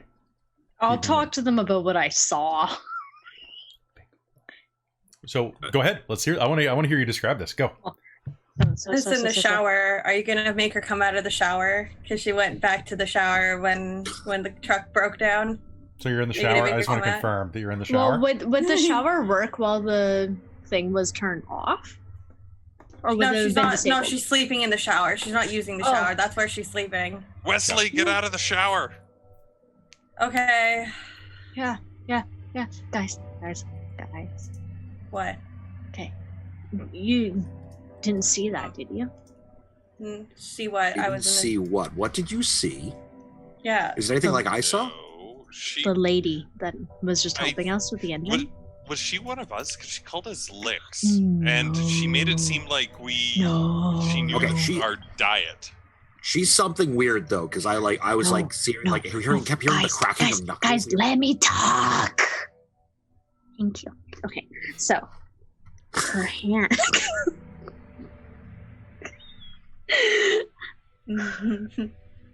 Come on, No. we're waiting. Shut up. Her hand from behind the trunk, it looked like the bones were breaking and rearranging and elongating, and I thought I saw fur. Fur? She was a werewolf. Oh. You can't be serious. We should not stay where they are. No, it's definitely not. We go. I'm pretty sure the police officer was in on whatever's going on as well. I think so. That's we're why I not gave her staying money when in we Duncan, left. are we? No, we're driving right gonna through. drive through. Okay, so you're trying to tell me. So vampires, okay, I've wrapped my head around that one, but there's werewolves too. What about ghosts? Mummies? There's a lot of- like There are There's a ghosts. I lot. can attest. There are ghosts. like wait, what else is there? Everything. Like It's aliens? complicated. It's complicated. probably. You wouldn't believe the stuff I see in my telescope. It's complicated, Mason. Fuck me. No, that was a Don't- threat.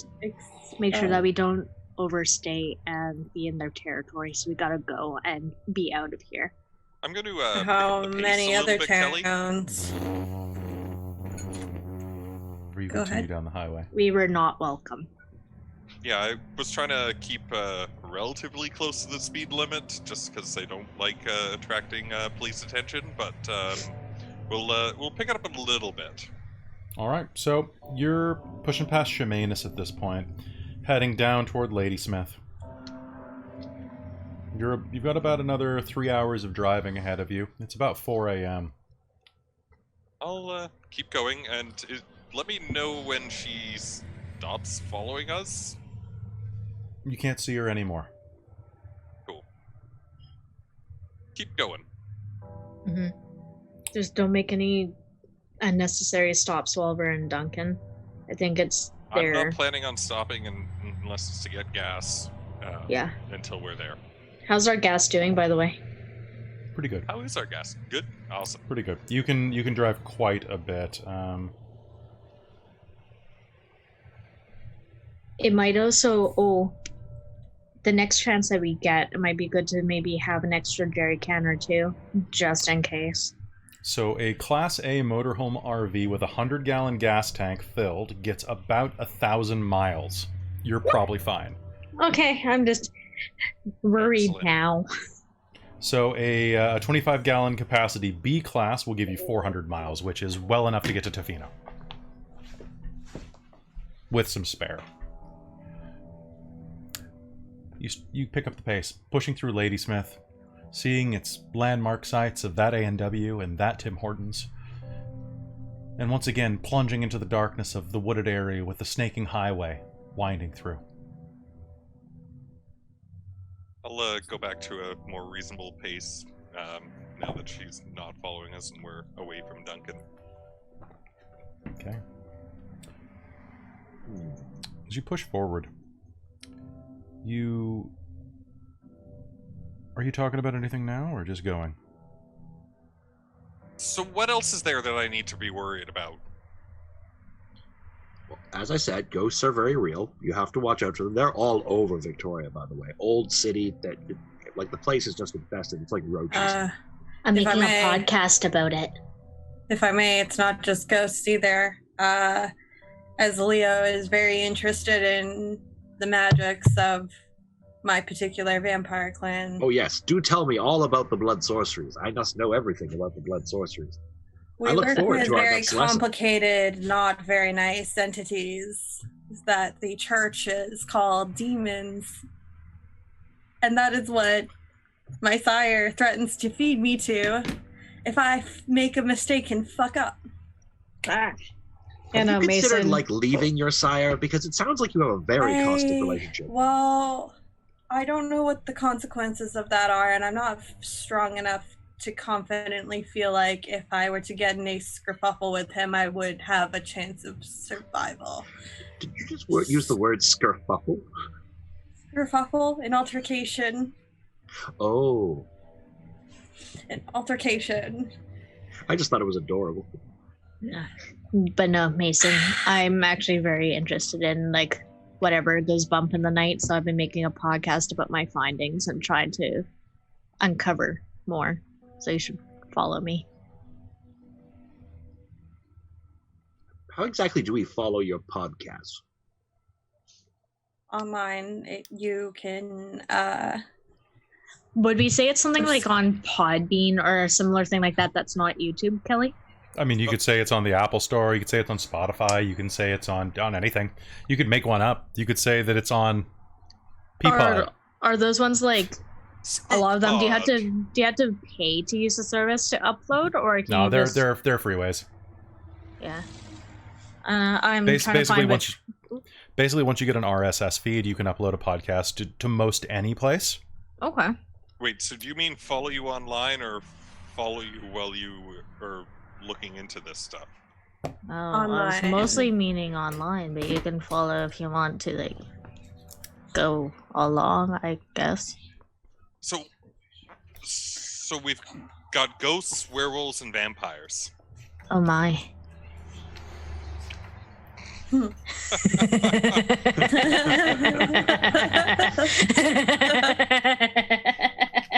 That's funny.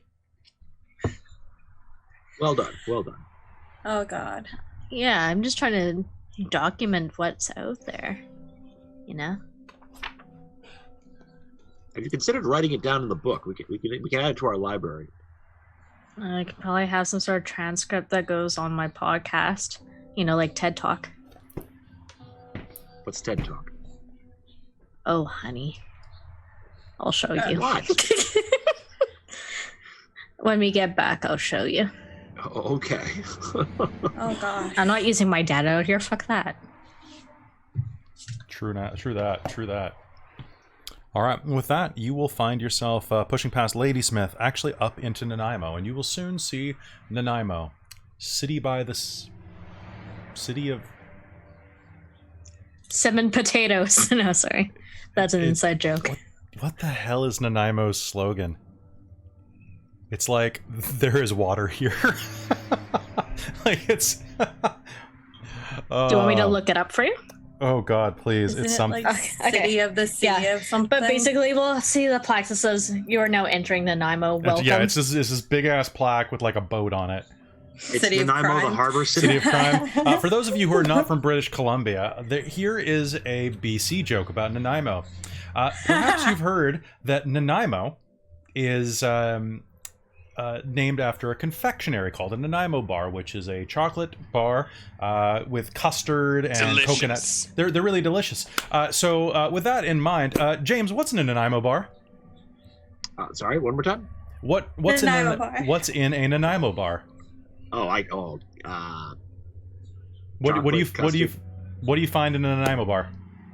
I don't know. What do you find in a Nanaimo bar? Usually hookers and Hell's Angels. Yeah. That's a tasteless Nanaimo joke. Blog, you've heard that one 1,000 times.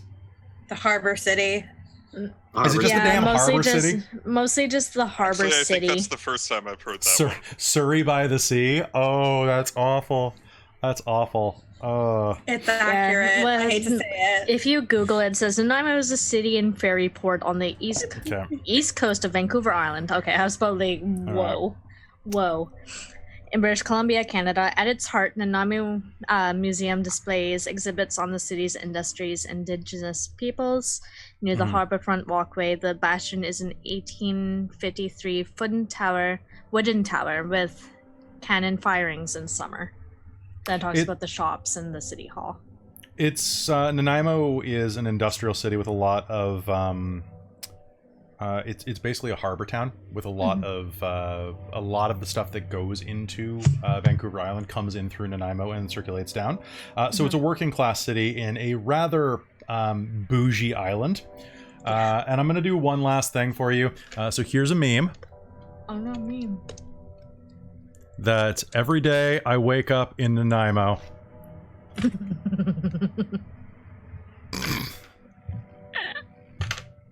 Crying. So here, I'll do it for you guys. So every day I wake up in Nanaimo. I posted that on a friend's wall who should be watching right now because she moved to Nanaimo and had a bad time. It's basically, it's okay. Back in character. So Nanaimo is a working class city that is definitely much more rough than Victoria. It has a higher crime rate, higher instances of drug and alcohol abuse publicly. There's a lot more of that in Victoria privately, but Victoria has more money and plays things down a lot more because it has, you know, a reputation to uphold. All right, stupid like that. All right. As you cross there, you can see the the sleepy lights of town. It's about 4:30 right now, and those of you who bothered to check know that sunrise isn't set for another hour and a few minutes. Yes, the chat is adding additional things right now, so if you're watching this on Twitch, you can read what people are saying about Nanaimo. I'm classy, though, and I'm not going to. I actually like Nanaimo, but I like people who live there. Yeah, Yep. and like the kids that grow up around the Qualicum and like Parksville area, Nanaimo's their hub to kind of hang out. Yeah, it's where the malls are. Isn't Yeah. this where Prince Crook said we should hang out if we were going to stop? Do you guys want to stop at all, or keep going? I say we keep going and get this shit done. Well, But do you need a guys are coffee or gonna be out anything? Soon. Yeah, you know what? I could go for a coffee. Okay. You just get past the main part of Nanaimo and are working your way past the North Park Mall when you see a gas station primed for you. Its lights are still on. It's a Shell station. Bright yellows and blues welcome you in. A sleepy college student standing behind the counter, wearing a mask and flipping through his phone. And as you pull up, he doesn't appear to recognize that you're there. When you try to flick the service button to get the pump working, apparently they cut them after hours. Do you press the call button to him? Yeah, I'll. If there's a call button, I'll do that, or I'll go and I'll. I'm sure the gas Hello? station's locked. Hi, I want to fill up and maybe grab a coffee. The pump release will be flipped on the inside. You'll see that you can now insert your card. I'll do it. And may as well top up while we're here. Okay. You put $50 in gas in, and after that, you can head inside. Now, the entire inside of the store, you're actually allowed into this one because the register and everything is behind glass. He's in a little encased booth for his safety. You can see that there's a significant amount of graffiti scrawled in and carved into the plexiglass. Sharpies covering it with misspelled profanity. Cool, edgy, jagged graffiti. The coffee is dirty and awful, and exactly what you expect of a gas station. The tail is lined with packs of gum, candy bars, and chocolate bars that you've never heard of. As We'll well. grab one just to eat it in front of the others and rub it in. Okay, cool. Something with nougat or not? Nougat. Let's Okay, do yeah. nougat. Okay, cool. So you will grab an island tiki bar. Now with nougat. And he'll ring you up. Exhaustedly. Nice. Good job, Kel. He'll ring you up. And as you are leaving, you are going to see a small pack of bikers pulls into the gas station. One of them passes you on the way in. He's in his 50s, a long white beard. He honestly looks like he probably could double as a Santa Claus in the on-season. But right now, he's wearing his Hell's Angels vest, his arms exposed to the night, a pair of fingerless gloves, and a pair of chaps, and he'll push past you. Alright, that's fine. I try and get out of there quickly. And hopefully don't attract any attention and make sure that none of these guys are the ones that I had an altercation with the other night. They don't look like it. But Oh, thank as they press inside, he pushes past you. You glance back, keeping your eyes down, and you'll notice a distinct bulge at the back of his vest, dipping into his waistline.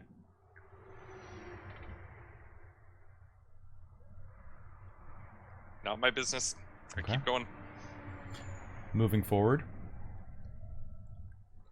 Any of you in the van or in the RV, are you just staying put, staying hidden, or Leo, are Yep. you sitting out in the front? Leo would have been sitting around the front. He's probably gotten out and is like wandering around the gas station a little bit, like not inside, but like around the pumps. Okay, sounds Would good. there be blankets in here? Yeah, absolutely. Yeah, Nora at this point is like, if it's the last, what, you said hour and a bit before sunrise? Mm-hmm. She's just kind of like, she'll actually cuddle into a blanket and just kind of go through her phone. She's getting sleepy and like, I don't know, just blanket. All right, so you start preparing yourself for the death of sleep. Mm-hmm. Because that's what happens to you when you do sleep. Death takes you. You die every morning. My favorite. You find yourself becoming rigid the closer you get to dawn, your muscles beginning to seize up, your hands curling inward painfully, crossing your chest, instinctively, almost fetally trying to protect your heart. It's like that every morning for each of you. That's why it doesn't really matter how comfortable you are. You'll die and wake the same way every day. And Leo, as you're looking around, go ahead and make me a wits and composure roll. Sure thing. I imagine I'm probably like playing around with like trying to figure out how to actually like clean the Pardon windows. me, wits and awareness. What am I even thinking? Wits and awareness? Wits and awareness. I'm still in New World mode. Okay. Also, thanks to whoever just followed. Good to see you. Yay. I got 2 successes. Two successes. Huzzah! New follower. You are going to see that you already have a follower. It's James. Or Leo, sorry. Oh, it's That Gay Ginger. Hi. That is an awesome name. I do not want Ritter as my follower. That's true. It's funny that you think you have a choice. I know I don't. So as you watch Mason duck out of the gas station, start heading toward the van, I keep saying van, toward the RV, you'll see that the old Santa Claus biker walks up to the front, reaches up and onto the side of the plexiglass booth that the college student's in. The student, for his credit, doesn't even seem to blink. He reaches down and starts pulling bills out of the cash register. And slides about an inch of bills underneath the little slot. The big Ritter, let's biker go.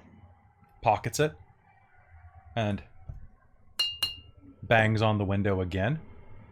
Says something you can't quite make out, and with a slightly shaky hand this time, the ritual of the payment being broken. The college student will slide his personal bottle of Purell beneath the window. The old biker will take it, sanitize his hands after putting the money in his vest, and very, very obviously say, "Thank you," in a patronizing tone that you could hear even without sound. He doesn't bother to slide the Purell back through. And leaves, grabbing 2 snowball containers with him as he goes. The pink coconut cakes.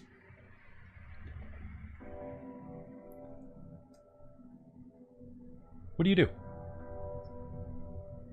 I think Leo would probably just be fascinated by this and just kind of be like, he's probably going to just kind of watch them kind of like wherever they're going to start heading off to. And he'll probably like slowly kind of start following them. He's curious as to what exactly is going on.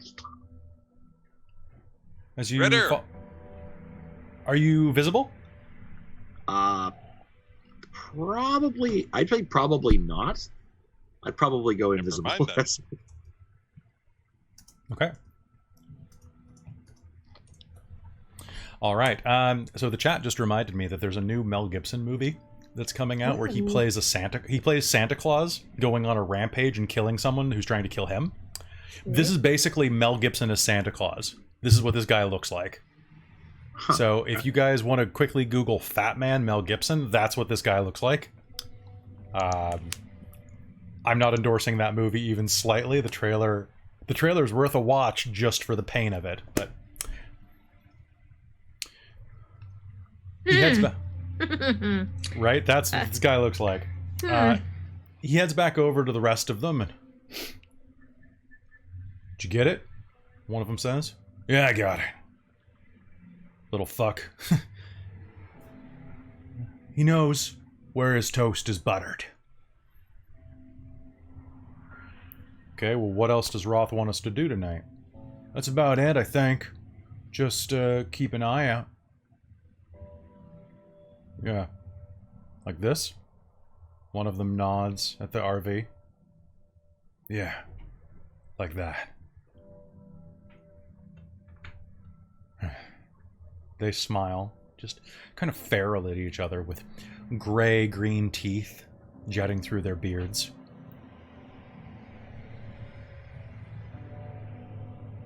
"60 seconds? Yeah, that sounds fair." Then he turns around, looks at the RV, and then turns and with bright, piercing blue eyes, looks right at you, Leo. 60 seconds. Get along, little doggy.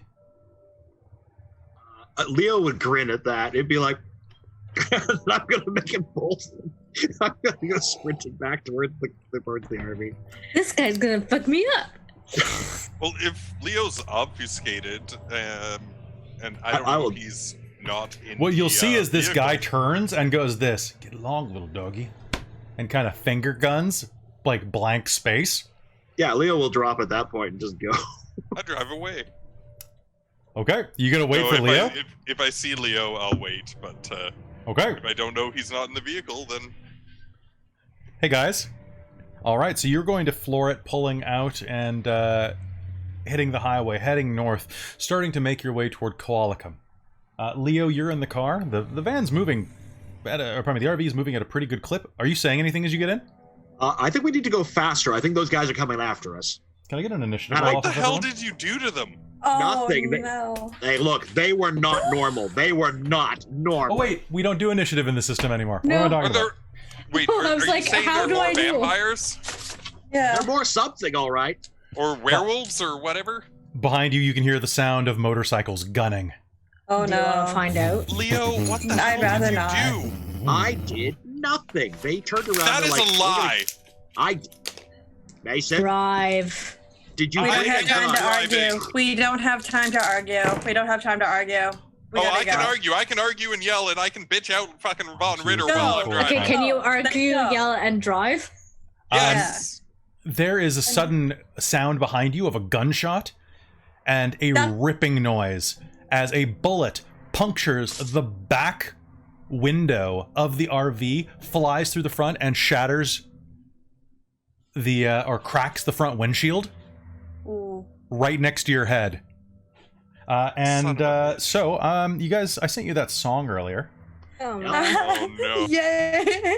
Okay, so chat, let me know if this gets a little loud because I wanted some metal today. Here we go. Oh, baby. Okay, what do we go at the top? You can see that behind you, these motorcycles have pulled out into a tight formation. There are 4 of them. Santa Claus just reached in, pulled out a gun, and fired it from a riding position, smashing through the back of the car with an amazing 6 successes. I'll have you know. Jesus. Well driving. Yeah, that was an intimidation maneuver for sure.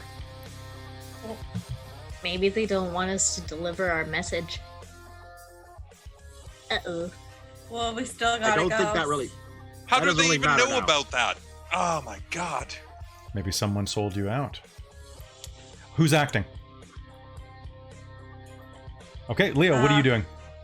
Leo's gonna gonna head to the back of the thing, and he's probably gonna go grab his kit full of camping stuff that he put together, Okay, and probably array it out so he can chuck stuff at them if he gets an opportunity. sounds good. I am going Grab my to- bag from the top. I will do so, and I'll start rummaging through it for stuff to throw as Okay, well. what do you have in there? There's a crossbow in there. Okay. Oh, I'm- do it. Ah, I'm Perfect. If only I know how to use this thing. The motorcycle is going to start advancing. Two of them split around side of the back of the RV and start trailing. They're about halfway up at this point. So, to give you a... I have no way of doing this. I'm not going to put a map up. You guys get the idea. Each of them are about parallel with... One of them is next to the side door, the entrance door of the main body of the RV. The other is driving up toward the driver's door, about 10 feet shy of it. The other two are behind, including the one who shot. I'm bigger than them. You are bigger than them. The one who's going for the driver's side, because me. Okay. I'm going to try and swerve the RV into him. Okay, I'd like you to give me a composure and drive roll. And while that's happening, is anyone trying to come up on the other side, like the passenger side, to try to like... Someone is right next to that door right now. Can I just bump it? You can, just 1 second, yeah. Okay. 1, 2, 3. All right, so you're going to swerve the RV. Would you like to spend a willpower to reroll any dice? Yes. Okay.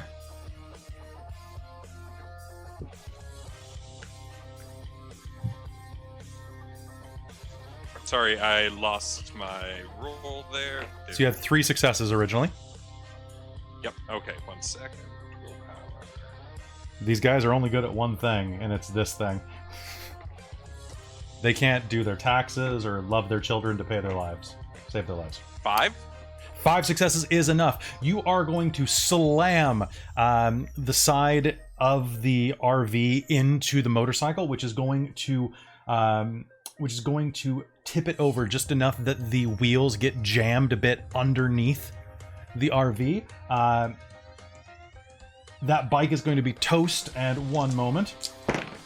The guy is going to be able to grab onto the siding of the RV and not plunge underneath it. There is a as the RV just jumps and crushes the motorcycle beneath it. Nora, you were going to swing open the door? Yeah, and I'm gladly opening for this. would you... I don't have the book open on my laptop right now. I forgot to get it, but page 266 of Lethal Body. Lethal body means that you do lethal damage instead of bashing with your, or probably instead of superficial. Yes, I believe so.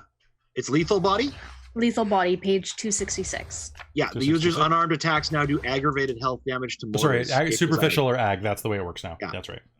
Okay. They also ignore 1 level of armor per potence level of user. Okay. Okay, so using the door, it would have to be like a melee kind of thing, yeah? Yeah, so this would be strength and melee.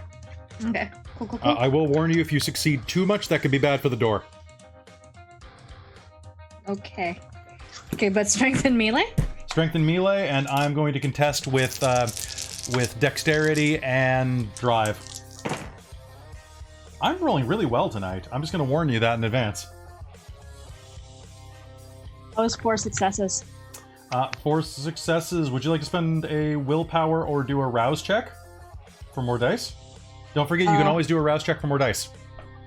And how many do I get for rouse? For rouse gives you a +1 at your blood potency. I will do a reroll with my willpower. Okay, so you cannot reroll your hunger dice. Don't forget. No, but it lets me reroll 2 at least. Yep. Which both are successes, so that goes up from 4 to 6. Fantastic. He's getting close, and you can actually start to hear the sound of someone scratching and trying to reach to open the side door. Maybe you should just let him in. How do you open the door into him? Well, it's like a passenger door, so like yep, you'd have so to it swings out toward him. Poof. Okay, the door is going to fly open, and you are going to see a sizable dent as the door folds around where it hits him in the side of the skull. He is going to take 2 levels of aggravated damage, and he is going to fall back. He's still on his bike, but he's going to fall back, trying to maintain control of it, as you see the little click-clack of about 6 teeth hitting the pavement next to where you mash them out of his head with the side of the aluminum door. Do any of them look sharp? No. Well, a little bit, but that's because the top of teeth are pretty sharp. But they don't look like fangs. And if he tries to come up again, I'm just gonna lunge at him. Okay, that sounds onto his good. bike. All right, so there you are leaning out the door. So Buddy Boy is going to try to take a shot at you since you are visible for the moment. Yeah. You can Chris, remind me, if you've done an action, you can't do a defensive action, right? You automatically do have some defense. You automatically but I do, think that, right? I think everything is kind of more contested in this, so... Okay. So, Winter, you can give me a dex and dodge. Right, dodge is still there. No. Is it not? So what's your basic defense then? Athletics. Oh, that's right. They moved it in there. I don't actually have a character sheet in front of me for this, so doing the updates into 5th Ed is always fun. So give me Dex and Athletics at a +2 because you're under partial cover. At a +2? You're So under like partial cover. Okay. Yeah. That's going to be 4 then. It's going to be 4? Okay, so that's a bear shot. I got an exceptional success, but you managed to... I got a crit, but you managed to drop it down. So you are going to take 3 points of superficial damage. Okay. Which turns into 1 point of superficial damage. As Okay. basically you slam the door open into that, and a gunshot echoes out, piercing the door and plunging right through the center mass of your hand. Ow! Can you do me a favor and make me I need you to make me a Fury Frenzy test. And how do I do that again? Okay, so for doing Frenzy, because we've never really done it in this game so far. Rage. So it's on page 220. Yeah. So one moment. Okay, so what's the roll? So you roll your willpower, current willpower. So I've used 2, so I'm down to 1, 2, 3, 4. Yep.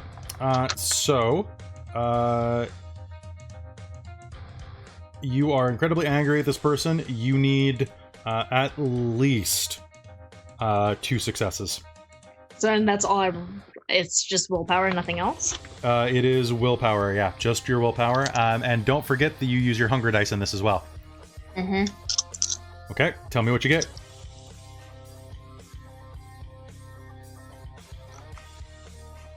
I have 3 successes out of 4, one of which is the hunger dice. Did it come up as anything interesting? 7?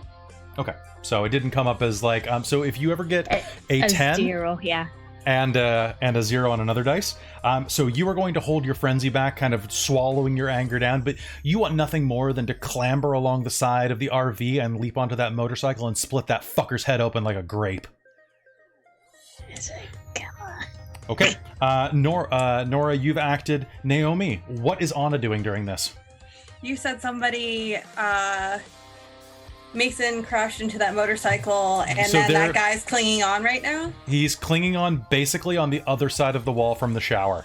Yeah, you could... Well, the windows are blocked out, but, so what are you gonna do? The window's blocked out.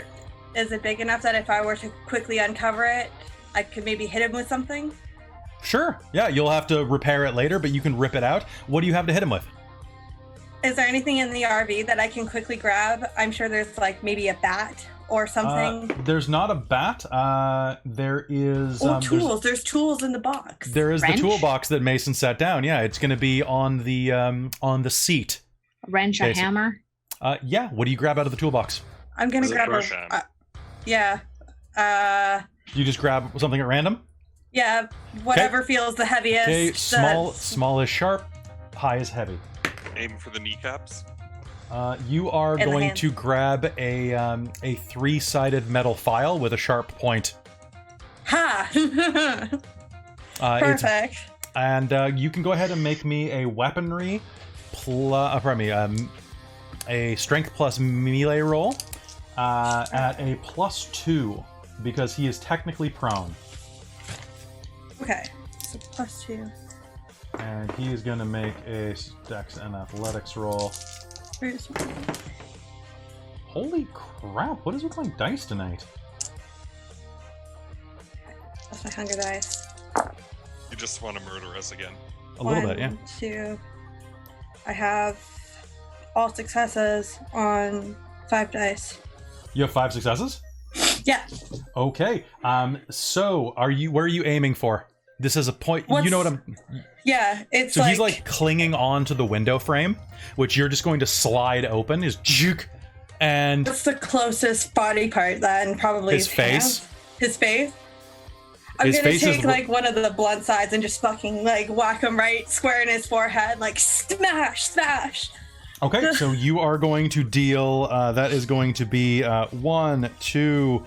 That's going to be 2 points of superficial damage as you start mashing his face.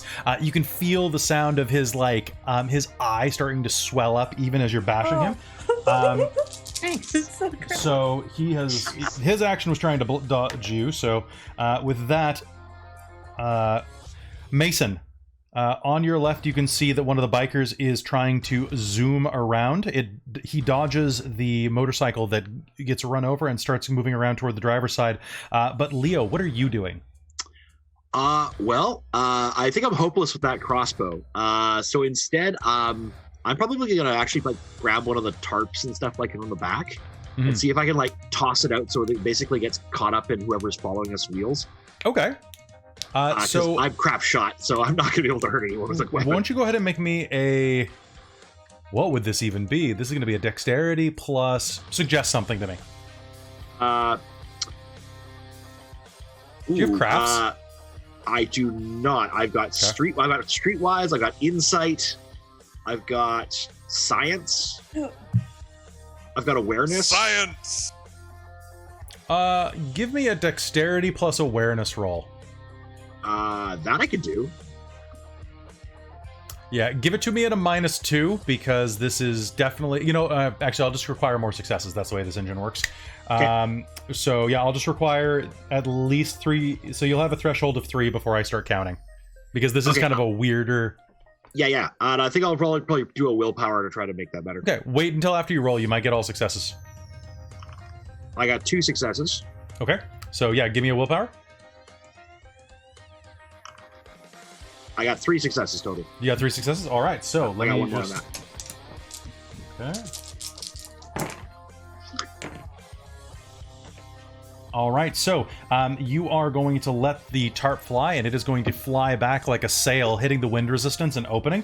And the one who is trying to maintain control of his bike, it's basically going to smack him like right in the face, and he's going to have to brake and pull over to the side of the road and take a minute to untie him, to basically unclog himself. Okay. From it. I got one! I actually got one! And Keep it up, Ritter! At that, Mason, there is a guy who is driving up the side next to you. What do you do? He's heading directly for the driver's side door.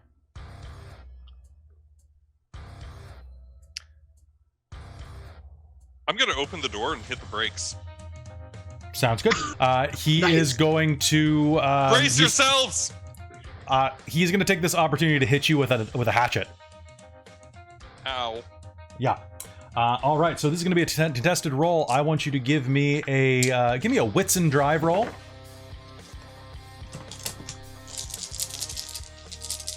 Or actually, make it a dex and drive. Dex and So, drive? Okay. Dex and one drive. You second. can rouse if you want, by the way. I don't think I can. Can you not? You can't do anything. I can eat. That's true. I.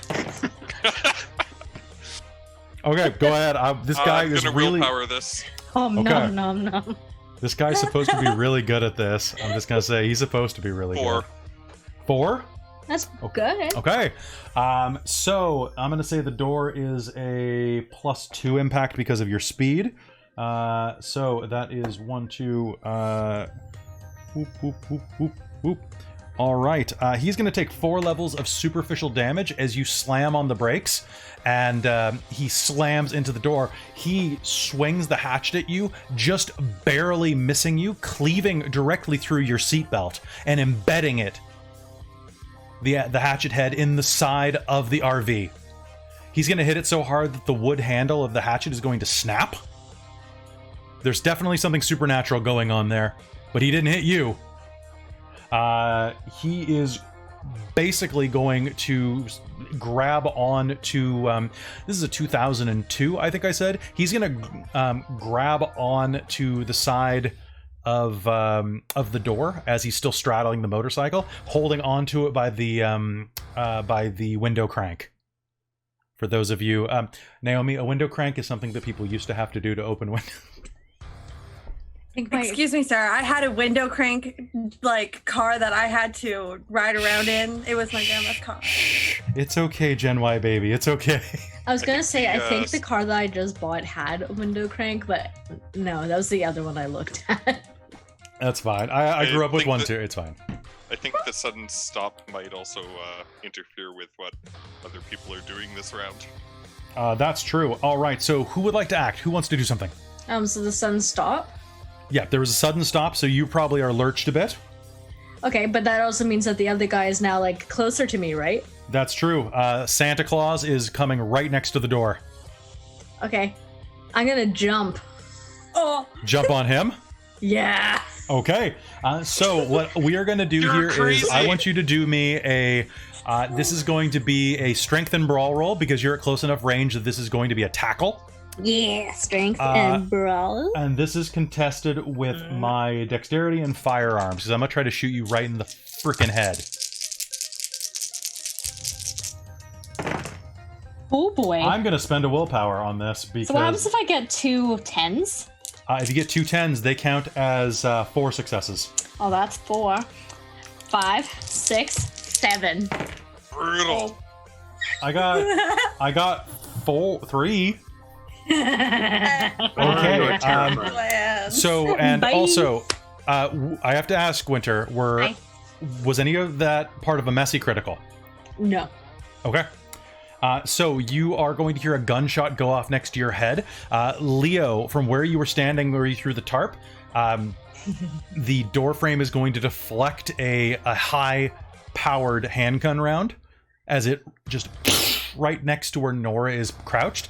Nora is going to snarl and hurl herself through the air. Are you trying to take this bike out or just hit him? Nora. Oh. Yeah, Well, this time, because, like, the door's been open, and if it stopped, his momentum is also still coming up to me, so I was just gonna jump at him. Okay, are you gonna try to tackle the bike over? I guess, you know what, you probably are. I think that would make most sense, because if I'm jumping on, that is going to be 1... You got, how many successes again? 7? Yeah. Okay, I gotta calculate something real quick. I'm gonna say that for the sake of argument, this counts as being hit with like a steel beam or a 357 Magnum. Because what's gonna happen is, I described this man earlier wearing a vest and wearing chaps. Ew, okay. There's an explosion of energy as Nora hurls herself out the door, collides with this man as you are driving down the center of a 2-lane highway headed north to Parksville. Nora, the bike is going to flip over on its side and you are going to land with 7 successes. I'm going to say that you actually managed to do this without getting damage yourself, but you are going to knock him into the ground. And the bike is going to start sliding on its side. You are going to see a gore trail 50 feet long behind as his leg is skinned to the bone all the way from his shin to his hip. You can hear the grinding sound as his face hits the ground and half of his face starts getting pulled by the rough asphalt. Shouldn't have shot at me. Oh, he shouldn't have. He's dead. Just so you know.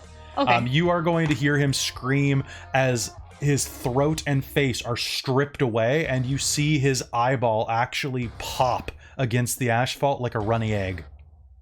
And just as that's going, I'm gonna be like, and where we're at, does everything else kind of still continue around, or like where have you rolled to? So you have just kind of like ended up on the side of the road. So you're about 100 feet back at this point, just because of the way that speed works. You are going to pick up a stain for that. So mark a stain. However, that was in self-defense technically, so I'm not giving you 2 stains for it. Waste not, would not. I also take like a big lick. I'm just like. Can I do that? Yeah, Blood. You can take a lick of him. Blood is blood. Okay, so You guys are he's dead. monsters. There's one guy hanging on there. There's one guy hanging on there. And behind you, you will hear the sound of a man ripping a tarp free and revving. What do you do now? Actually, Nora. So you're back there. Anna. The man that you're bludgeoning is going to try to reach through and pull you out. What are you going to do? How sharp is this thing? It's sharp. It's very sharp, but don't forget you have other talents too. I have dominate. He's literally hanging on. You could just say let go. I'm gonna look. Yeah, I'm gonna look at him and yeah, I'm just gonna look at him and say, "Let go, you bastard." Okay, I'm gonna spend a willpower to try to resist. That was a lot of blank dice. He's going to look up at you and Let go. and is going to let go, and you're gonna hear the RV's gonna go as he gets sucked under the wheel, which is going to bisect his legs, basically crushing them, making a second knee joint up the thighs. And he is going to roll and bounce until he stops rolling. Pick up a stain. Yeah. Okay. At the front, Mason, you are going to see that there is a man hanging on to the door next to you, tried to hit you with a hatchet. So you just swerved. So you or Leo, what do you want to do? Let Leo go first. Leo, what are you going to do? Well, I think So- I'm at the back, so I think the only guy I can see is the one coming towards us on the bike in the distance, right? It's about, he's about 120 feet back, headed at Nora. In which case I will, and we're still bouncing along. That's not much Yeah. I can do. I guess I'll try with the crossbow. Okay, go ahead. Give me a dexterity and firearms roll. And I guess I will do that. Do Yes, a rouse check Leo. for the dex. Yep, You can do it. I believe in your Believe rouse in you, check. Rio. Do it. Shoot him. I'm digging this music. All right, so that gives me. So I've got 3 decks. That's it. That's all I've got. Okay.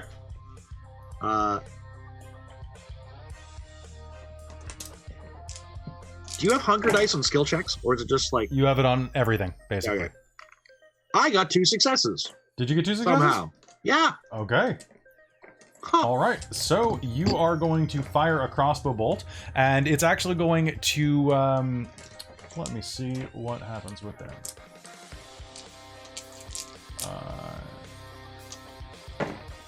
Okay. It is going to lodge in the side of the motorcycle, and you, with your keen eyes, are going to see a spray of gasoline coming out. It looks like you nicked the gas tank. You didn't hit him, but you hit the bike in a really good way. Oh. A long trail of gasoline is spraying behind him as he's riding up. Match. The last one is really flammable. All right. Leo, the guy next to the door, is going to reach up and try to pull you out. Or probably not Leo. Mason. Damn it! Mason, he's going to reach up and try to pull you out. Okay. What are you doing in return? Well, I don't have my seatbelt on anymore, and you know what? We're on the highway, right? You're on the highway. It's pretty straight. Yeah. The highway is the straightest thing in this game, baby. I'll get out of the seat Okay. and then try and pull him in. Okay, you're going to try to pull him? All right, so I guess let's give me strength and brawl rolls to see who can wrestle the best. Okay, I wrestle okay. I'm going to spend a willpower. Oh, I'm going to spend a willpower too. Jesus. That, I literally knocked one of my dice to a not success with that. Okay, on 6 dice I got no successes, and with the willpower I got 2. Yeah? Oh. Okay.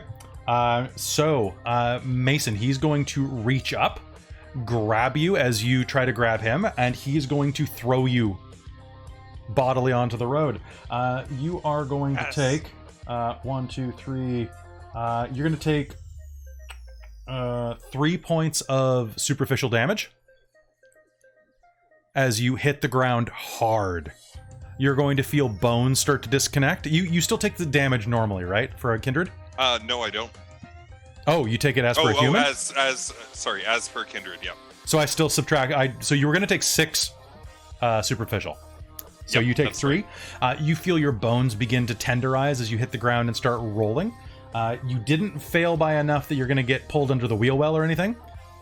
But the RV is going to start. It's going to start bucking a little bit. Bye. Back inside.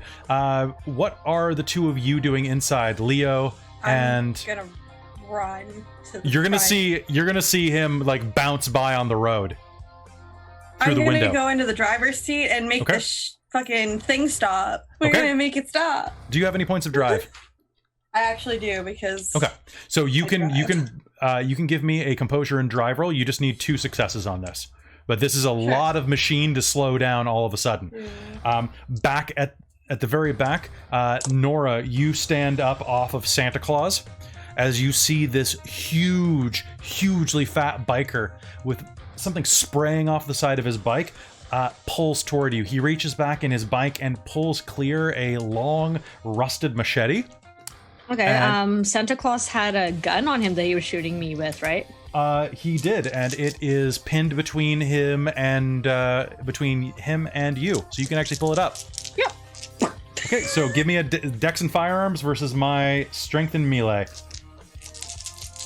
And if you're doing a rouse check for this, let me know. How many successes did you get, Naomi? I got 4, including my hunger die. Nice. Was it part of a messy critical? No, my hunger die is just a 6. Okay. So you are going to be able to bring the vehicle to a stop really quickly, kind of arcing it across 2 lanes, but not risking flipping it. You are going to be able to shake the guy that pulled Mason from the car. Oh, wonderful. He does a loop around and starts heading back toward Mason. What happens with you, Nora? I've never done a rose check during a thing, so like, how does that work exactly? So a rouse check, you roll your hunger dice. So you do a rouse check like when you're waking up. Okay. And let me know what you get. Okay. Cool. And that's before I do the other. That's before you do the other. It's like spending a point of blood to raise your stats. Okay. Well, I rolled a rouse and got a 9. Okay. So I always get this wrong. That means it goes up, right? I'm not 100% sure. The way the book words it is a little unclear to me. Blogger James, you've been doing rouse checks all game. Remind me, a success on a rouse check goes up, right? I think a success, you're fine. A failure, Yeah. you lose it, I believe. Is success the fine thing? Yeah, I'll double check. double it, but check. I'm pretty sure. Double check. That's how I thought it worked. That's how I thought it was working. I thought it was working the other way. Because I thought it was your hunger growing. My hunger's always growing. Let's double check this real quick. It's only the rousing the blood 211.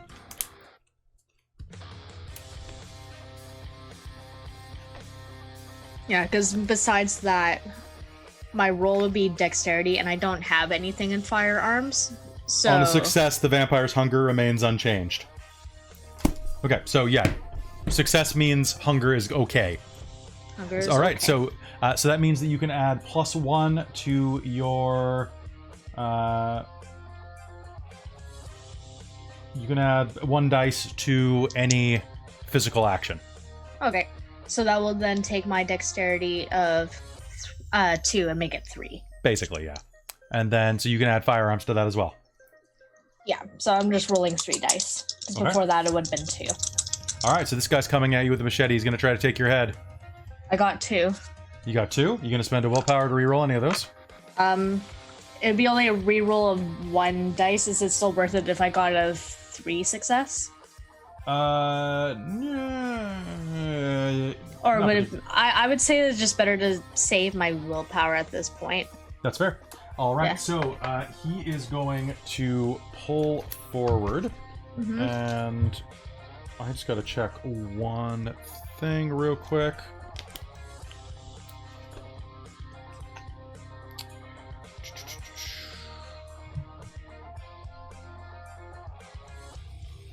Oh yeah, it's God, they changed the system so...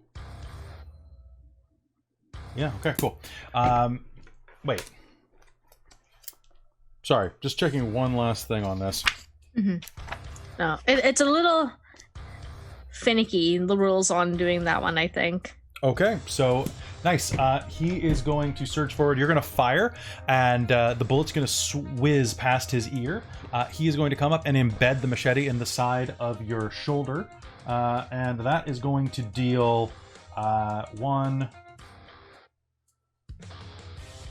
2 levels of aggravated damage. 2 levels of aggravated plus Actually, the 1 superficial I took earlier. Yes. Actually, I got to double check that. So does potence mean you do aggravated damage to vampires as well? Yes. I interpreted it that way. Lethal because that's what body. it is in like most of the other games. To too. No, actually, it says to mortals. Oh. That's unfortunate. Okay, so then that means that you're going to take 1 level of superficial damage as he embeds the side of the machete in your shoulder. It Does hacks through the muscle and bone, and it hurts, but you're at 2 superficial damage now. Nice. And does that stop him then, or does he keep going? He is going to keep driving past you. Basically, he does like just a drive-by, the machete embedded in your shoulder. So now I have a machete? You have a machete, yeah. This is how. Well, welcome to the Sabat. That's the way it works. This is how Vale gets weapons. Okay, back in the van... Or, sorry, Mason, you are up on the road. You can feel your bones realigning as you stand up. It hurts like hell, but you might be dead if you were human. What do you do? Did Anna stop the RV successfully, or? Yes, it's about 50 feet in front of you. Okay, and how many of the biker There guys are left? are 2 bikers remaining on their bikes. How many off the bikes? 2. 4 guys left. I'm gonna do rouse and try and heal a superficial because Okay. why Sounds not? good. All right. Ow. The one who pulled you out is coming straight for you. He's riding his motorcycle directly behind you and looks like he's going to try to run you down. Okay. So I heal 1, but my hunger goes up by 1 because I failed. Okay. He's going to try to run you down. Okay. I'm going to. Jeez, I don't know what to do at this point. Mason's going to try and tackle him. Okay, go ahead. Do what the Nora do. Do what the Nora do. The Nora Ferratu. It worked for her. Okay, give me strength and brawl. You know, you could surprise yourself. 4. 4 successes. All right, so there is going to be a moment of sickening strength as he drives right toward you. You step to the side and shoulder him in the chest, scooping him off his bike and slamming him down into the pavement behind him. There is going to be a whipping sound as his neck flies back and his skull cracks open against the pavement. That is going to be 2 points of aggravated damage from the momentum. All right. Down. Dang, All right.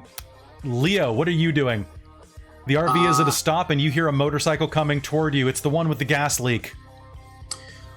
Can I see where that one's angling to go to? It looks like it's coming straight at you.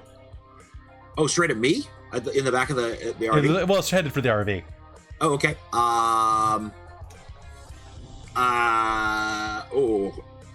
What do I have around me? Like, it's like, is there anything else like interesting in this toolbox that? Flammable. There's a cigarette lighter. Flammable. You know what? That will work just great. It's a with Zippo, my- actually. Okay. I also have a thing of pepper spray for that I took off the cop. Okay. Yep. So I think I'll probably like jump out the back window and be like, "Hey, hey!" and try to get his attention. He's going to start. He's going to start coming straight for you, and is going to reach behind him and pull out a switchblade. Come get me! And then as he's coming closer, I'll try to be like, "Floom!" and then like throw myself to the side. Okay. So what that's going to be is a dexterity and firearms roll. Okay. Okay. That's not pretty. Okay. And he's going to try to do a dex and melee to cut you up with a slashy. Yeah, that's fair.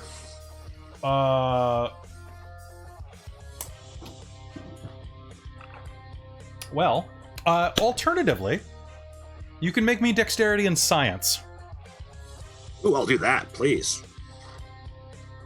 Dexterity That's 2 successes. and science? That's 2 successes with the science? Yep. Okay. So what I need you to do me immediately, James, is can Okay. you have Leo do a willpower roll? Your current willpower? Right. Sure. And what you need is... That's willpower left, right? If we spend That's willpower remaining, yeah. Yeah. I have 1 success. 1 success. All right, you are going to enter Terror Frenzy. That's fair. Yeah. A sudden big hit. fireball bursts from your hands and catches the back of this guy's bike as he swerves in front of you. You are going to have your tie lopped off at the neck, but it doesn't actually bite into your flesh. Yeah. And as he pulls forward, screaming as his leathers, which have been sprayed with gasoline from his riding, start to ignite, he's going to try to spin around, pull a Yui at the front. Unfortunately, a moment of silence, and then the entire bike goes up in a fireball. You are going to see that, and just your beast is going to rouse, and you are going to just flee to the side of the road.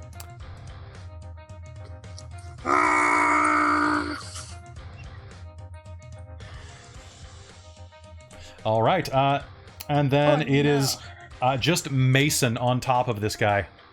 Mason, what's your hunger at? 2.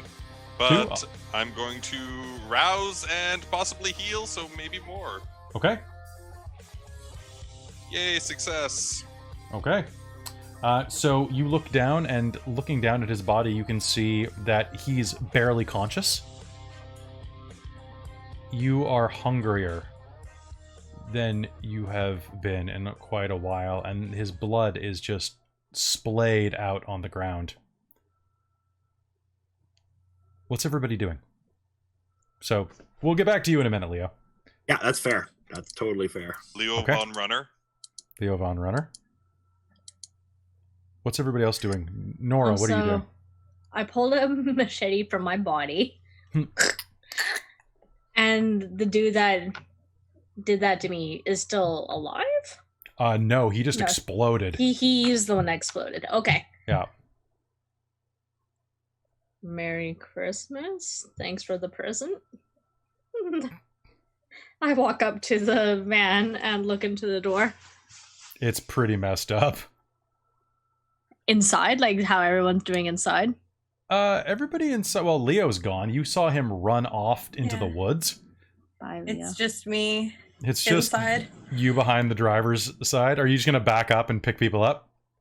Yeah, I'm gonna back this thing up and start grabbing people. So this is the scene I need you to see. You're on a 2-lane highway, like on the other side of a giant grassy median, headed north toward a tourist destination. There are 3 flaming motorcycles, 3 destroyed and 1 flaming motorcycle on the road. A screaming dilettante running into the woods, snarling with terror. A girl, the ugliest girl you've ever seen, stands up, wedges a machete out of her shoulder socket. That's Nora. Yeah, well, that's Nora. While Mason stands over the body of a biker who's bleeding his brains out into the concrete, and then in the silence of the night, all you can hear is beep, beep, beep, beep, as your reverse lights go on, and you start backing up toward them. At least something about that RV works. Back it up, back it on I'm up, just gonna back it on look up. at all this carnage and kind of like, who's She'll closest just like to me right now? Yeah, so Nora is just gonna go back on the passenger side door and be like, and then look over at where Mason's at and be like, you gonna finish that? Where's Leo? He went that way. Somebody go What? get him. We need him. Oh shit. I don't run You know what? fast. This one's still alive. Maybe figure out what the fuck's going on. Do I take him with us? Yeah. I mean, he's still alive. Have something to like restrain him with in the car. Like you probably rope. have like We have sheets. We have something. You have duct tape and sheet and rope. Yeah. I'm take care of him, all right? You take care of him, and I run off into the woods after Leo. okay. I'll pull him in. I'm gonna just Help me tape him. Yeah, I'll be right there. I'm gonna gather stuff to keep our hostage. Oh, you know what? My little cubby got destroyed, smashing one of his friends. We'll keep him in the shower. You can keep have him. my bed. You can sleep here. You can sleep here. All right. So the man that you have picked up is kind of a scrawnier sort. He's got a long handlebar mustache that's turning to gray at the base, and it doesn't smell like he showered in a couple of days. And you know what? That's fine, because instead of just binding his feet and legs, I'm gonna try to go around as much as I can, have tape, and just cocoon him. Leo, can you roll me your willpower again? Yep. I got 1 success and bestial failure if a miss. Okay. No. So in that case, you are going to. That's going to be a bestial failure. So in that case, you are going to gain a compulsion. You are going to gain. Let's find out. Boop, boop, boop, boop, boop. You are going to gain the dominance compulsion. Ooh, what does that one do? It means that you need to be in control. So feel free to look it up. So that's going to follow into next game for a bit.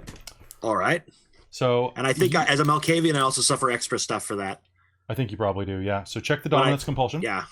And once you've read that, you will kind of gather your fear back up and be able to make it back toward the RV after a little bit of screaming in the woods and killing squirrels and stuff. So for the next scene, I've got a penalty to one of my pools as well. You can decide which one. I'm going to say that you have it to social pools because you're going to be a bit insufferable because of this. Fair enough. Yeah, very domineering. Yeah, but this is extra. All right. With that, you gather him up and plunge him into the shower, completely cocooned in duct tape. As you, if you take a look through his belongings, he does have a wallet on a chain. Okay. That identifies him as. Let me check the random NPC generator for Dante Mitchell. Dante with an O. Donte? Yeah, that's what they have in here. So we're going to go with Dante Mitchell. Cool. Dominance. And he has a BCAA membership. He has a Blockbuster video card still. He doesn't change his wallet very often. Also has a picture, a faded kind of... he has a faded family photo that looks like it was from like a Walmart print center. Looks a couple years old.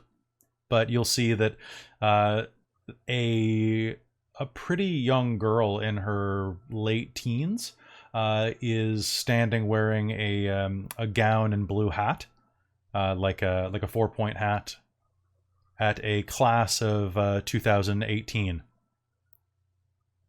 And he's standing next to her in a really old, ill-fitting suit, smiling through his gapped teeth. And does she look familiar? No, she doesn't look familiar. Okay. He's really quite ugly, but and she's quite pretty, but it seems like the way they're standing, probably daughter.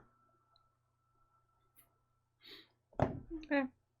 Yeah, he's got tons of tattoos and several track marks that are visible on the inside of his elbow, and is gonna be completely unconscious and bleeding. Is anybody gonna try to staunch the blood?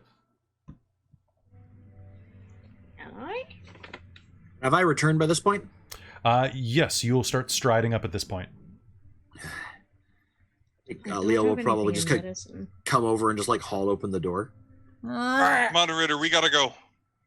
We gotta Of get out course of here. we have to go, Mason. Isn't that damn well obvious? You could. Why didn't you stay in the driver's seat? We should be cleared out of here. The cops could show up any time. Come on, let's move. Start driving away. All right. And with Start that, driving away. you will drive into the night, heading toward your destination. For the next half hour, everything is tense. Did anybody try to prevent that guy's head from bleeding out, or? I don't have medicine, but what else would you pair with that? Like intelligence? It would be probably composure and medicine for quick first aid. Yeah. I have. Anyone else got a better role for that? I would be. I have science. No one has medicine? No. Ha! Yay! I'm just gonna roll his stamina and see what happens. You know what? He eventually stops bleeding. You put some newspaper against it. You know, you build him a little bird nest. I don't know. Okay. So Leo, what are you doing for the next little bit? Oh, Leo's probably gonna sit down in front of that guy and basically kind of sneer at him and poking at the guy's wounds. If I see Leo doing that, I'm gonna just give him the picture I found. Don't say anything. What's this? I'll snap the picture away. What's the picture of? It is a picture of this man in an ill-fitting suit next to a young woman at her graduation. Trying to be a good family man, huh? Instead, you're just a ravening beast on the highway. Look at that, gotcha. Is his mouth covered? Did you tape his mouth? Mm-hmm. Okay, so his eyes will flicker open above the duct tape. Oh, look who's awake, huh? Huh? You learn a lesson here today?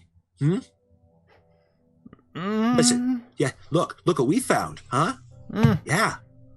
Maybe we'll go go take a visit, huh? All right.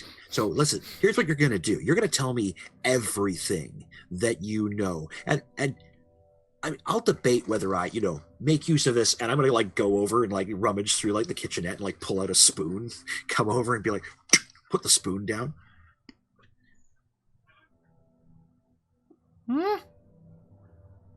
Oh, you ready? Are you ready to talk? Because we could preamble with that. We could spend a little time together. Would you like that? All right. Now you're going to keep the volume low. All right, and I'm gonna go rip off the all right, you're gonna pull about half of his mustache with it. Yeah, I don't care. You guys said you duct taped it, so there is a. All right. You ready to communicate? Yeah. See, this is what happens when you mess with my people. Yeah. Yeah, we're good at what we do, right? Yeah. You learned a little bit of hubris today, didn't you? Yeah. All right. Yeah. Now, who the hell are you? And why the hell did you think you could pull that off? I was Dante. I work for. I do jobs for Kruger. For Kruger? Who the hell's Kruger? He runs Nanaimo. He doesn't. Runs Nanaimo. You can see that one of his pupils is about the size of his entire eye. The other one's a pinprick. Ooh, that doesn't look good. Your eye, seeing things a little bit funny, right? Yeah, I think you might have an aneurysm coming on. I don't think you got long to live, so if you've got anything valuable to say, you better tell us quick, and maybe we'll drop you off at the local hospital.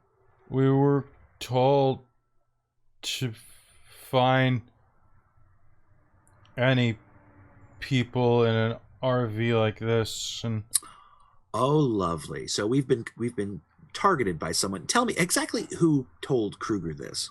I don't know. We do stuff. If anybody knew, it would be Wolf. Wolf. Who's Wolf? The one who got smushed. Oh, the Mel Gibson looking guy. Yeah? Hey, Mason, did you, Win, did you find anything on that Wolf guy? You mean Nora? Oh, who did I say? Oh, sorry. When. You said when. Oh, my apologies. I said the wrong name. I'm sorry. That's okay. That's okay. Nora. Wallet. Sure, you grabbed his wallet, we'll say. So I don't think they're older, unless like they had a phone, but... Wolfgang Johnson is his name. Yeah, I'll just hand the wallet over. I'm going to rummage through the wallet. The Wolfgang. Yeah. So I licked him. Did I, like, pick up on anything? Like, was he just human? As far as you could taste, yes. He wasn't a vampire, that's for sure. No. Not one of us. Didn't taste like it. Roth, Any idea what then? he lets us drink sometimes. Who? Roth. He So you're makes ghouls. us strong.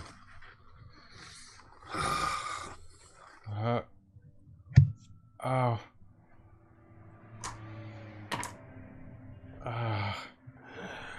I'm really thirsty. Which one of you is bleeding? Nora, probably. You haven't healed yourself at all, right?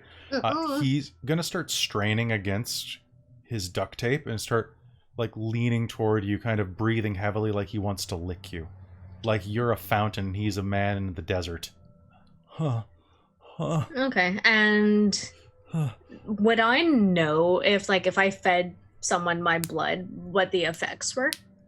Basically, yeah. You know that it causes a blood bond eventually, and that he's probably someone else's ghoul, so it would be a little complex, but he'd probably heal. Sure, I'll give him a little bit. He is going to... are you just going to, like, push your shoulder up to him? Because it's still an open wound, right? Yeah. Have I been bleeding, or would it stop, you don't really bleed, sort of? you ooze. You ooze. I would, like, take a bit of this and just go like that and squeeze it. He starts tonguing the fabric as much as he can, trying to basically bite and suck the wet spot. Mm-hmm. You're just disgusting. I'm gonna do a rouse check to see if I can actually heal my skull. I cannot. My hunger goes up again. God damn it.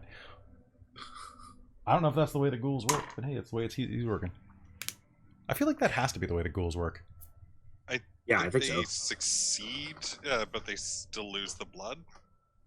Yeah, so Just there like goes... us. Yup. Except I keep failing, so I keep burning through the blood for nothing.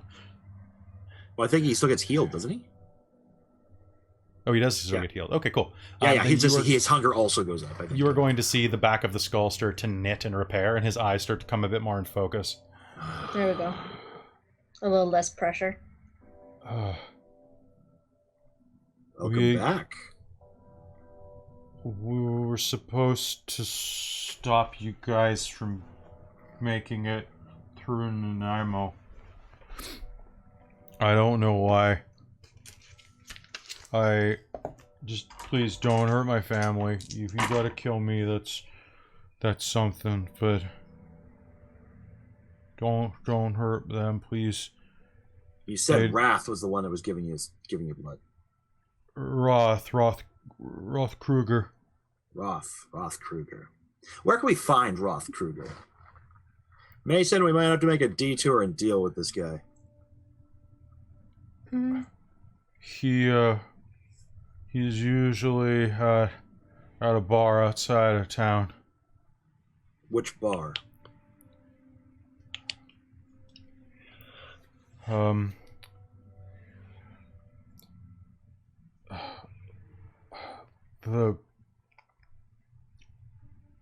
The Silverado.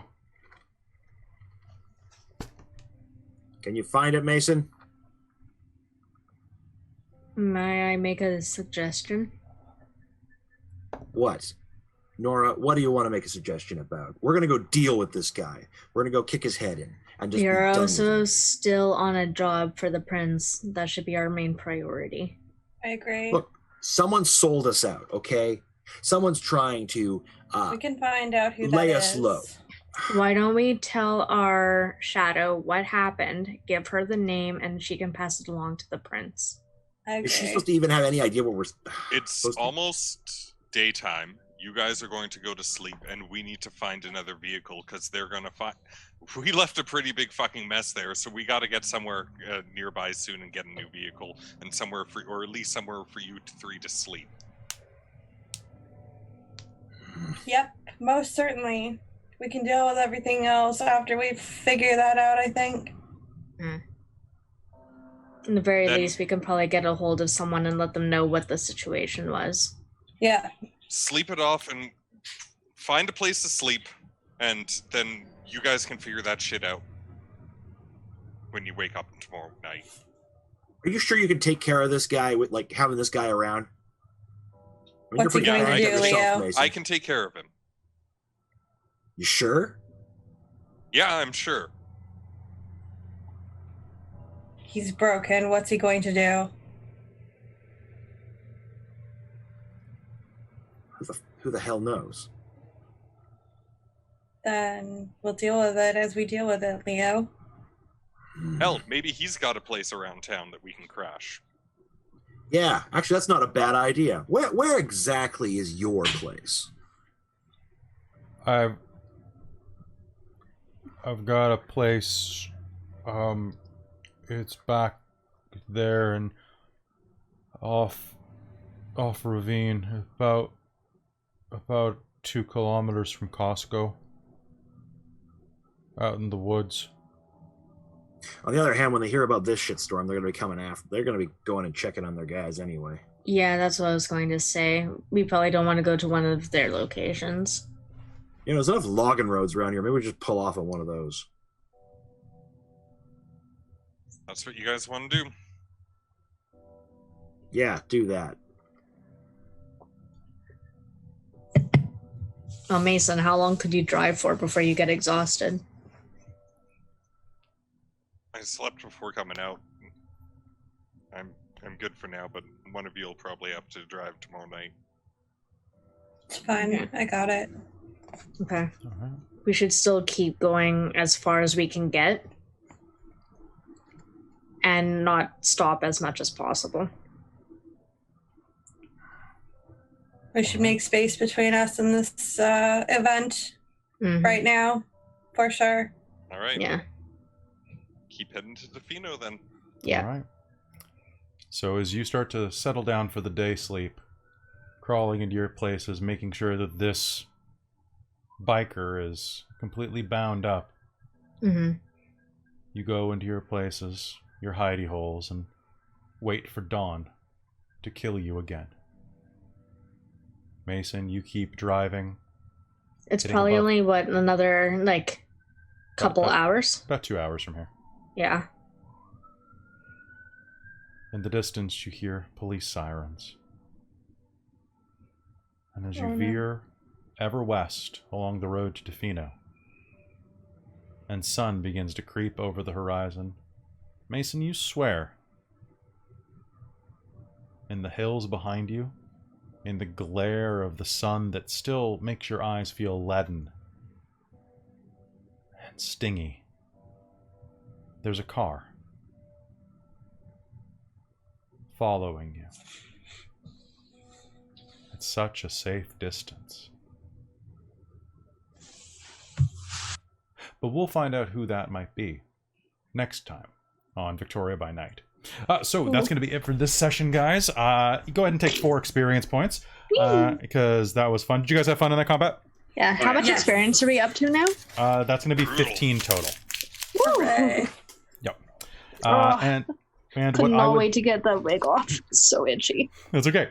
So, hey guys, thanks for watching. I want to do stains real quick. So, Winter, let's start with you. So, you killed how many guys total? 1. Did you kill 2? Or just 1? No, just 1.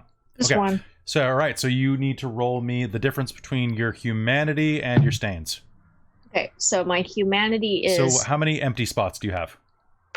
I have 3 open humanity. So you're at humanity 7? Yes. Okay, so roll 2 dice, Okay. and you need 1 success. Got it. Okay, so you did what you had to do. Let's see. So, ditto with you, Anna. Okay. So you definitely led to someone's death immediately. So we'll say that's 1 stain because it was in self-defense. So go ahead and roll your empty dots minus that 1. Minus that one. Yeah. So what's your humanity? 6. My humanity is at 6. So roll 3 dice. Yeah. Do I have to roll a hunger dice with this, or is this? No. This is Okay. this is one of the only pools that doesn't have a hunger dice. Yeah, I wasn't sure. Thank you. So you just need 1 success. Cool. I got 3 on 3 Okay. dice. So you're fine. Mason, you do not. Well, what do you think, Mason? Do you think that your humanity is? Are you at 7 or 6? I am at 6. I lost one last session. I'll say that self-defense assault on a guy who survived is not worth it for you at 6. No. However, you blew someone up with a fireball, Leo. So I'm gonna make you. I think that's totally fair. I'm gonna make you do the roll. So that'll just count as one stain. Okay, so that means I've got 4 dice. And given the nature of things, guys, if you're checking an ammo, there is no Silverado bar. I made that up because I don't want to attach any real life place to where this guy would hang out. Yeah, that's a good call. Yeah, nobody wants to get sued. Do you want to get sued? I got 1 success. All right, so you're fine. All right, so is anybody spending any experience points to buy things up? All right, now I want to look at the book and see what I can do. Yeah, I want to look at the book. All right. I spent a little bit on Philippe to make him. I noticed that. If you want to retroactively unspend that and buy that level 3 discipline you wanted, you can always spend your next XP on him. Okay. Okay. Oh yeah, because that would bring me up to enough for that. Ooh. Yeah. So okay, I'll think about it then. I'll let you go into Philippe debt. A tab. Hey, a Philippe tab. All right, that's gonna be it tonight on Victoria by Night. We hope you enjoyed this episode. We'll see you again in episode 5, Ghosts of the Coast. Which is going to be in. Let's actually find that out real quick. So right now, Winter, you have work once a month that keeps interfering with game. So we were talking about shifting our schedule a little. So you're unavailable on the 22nd. So we could either run on the 15th, which is next week, or we could run on the 29th, and that would just be our new sequence. I am more interested in running on the 29th. Just because I've had a really busy couple weeks. Is that going to kill the momentum of the story for you guys? I don't think so. Wouldn't that have been the next game anyways? No, we would have been running on the 22nd, which is when you have your meeting. Okay. We could probably, for me, it'd be fine, and we could probably even do some other small side cut things, and then upload something as a vampire project. That sounds great to me. You could do your makeup tutorials and your getting ready videos. Yeah, and so just have a video content. of Mason smoking for 2 hours. Fuck. Just on loop. Fuck. Smoking or drinking a really bad beer. I mean, same thing. Actually, that's really good too because it means that then we don't have vampire the night before Extra Life. Yeah. Which is cool. So guys, you heard it here first. There's going to be a 2-week gap instead of a 1-week gap between this game and this session and next session to accommodate for work because life happens. Yeah. So hopefully we're not gonna. I think that's gonna set our schedule pretty much for the rest of the year. We're going to be going until right before Christmas. So I think the 17th or something like that is going to be our last session, or the 10th. But we'll see when we get there. So thank you so much for tuning into Victoria by Night. We will see you next time. Goodbye, family. Thanks for watching. Farewell, everybody. Hi, family.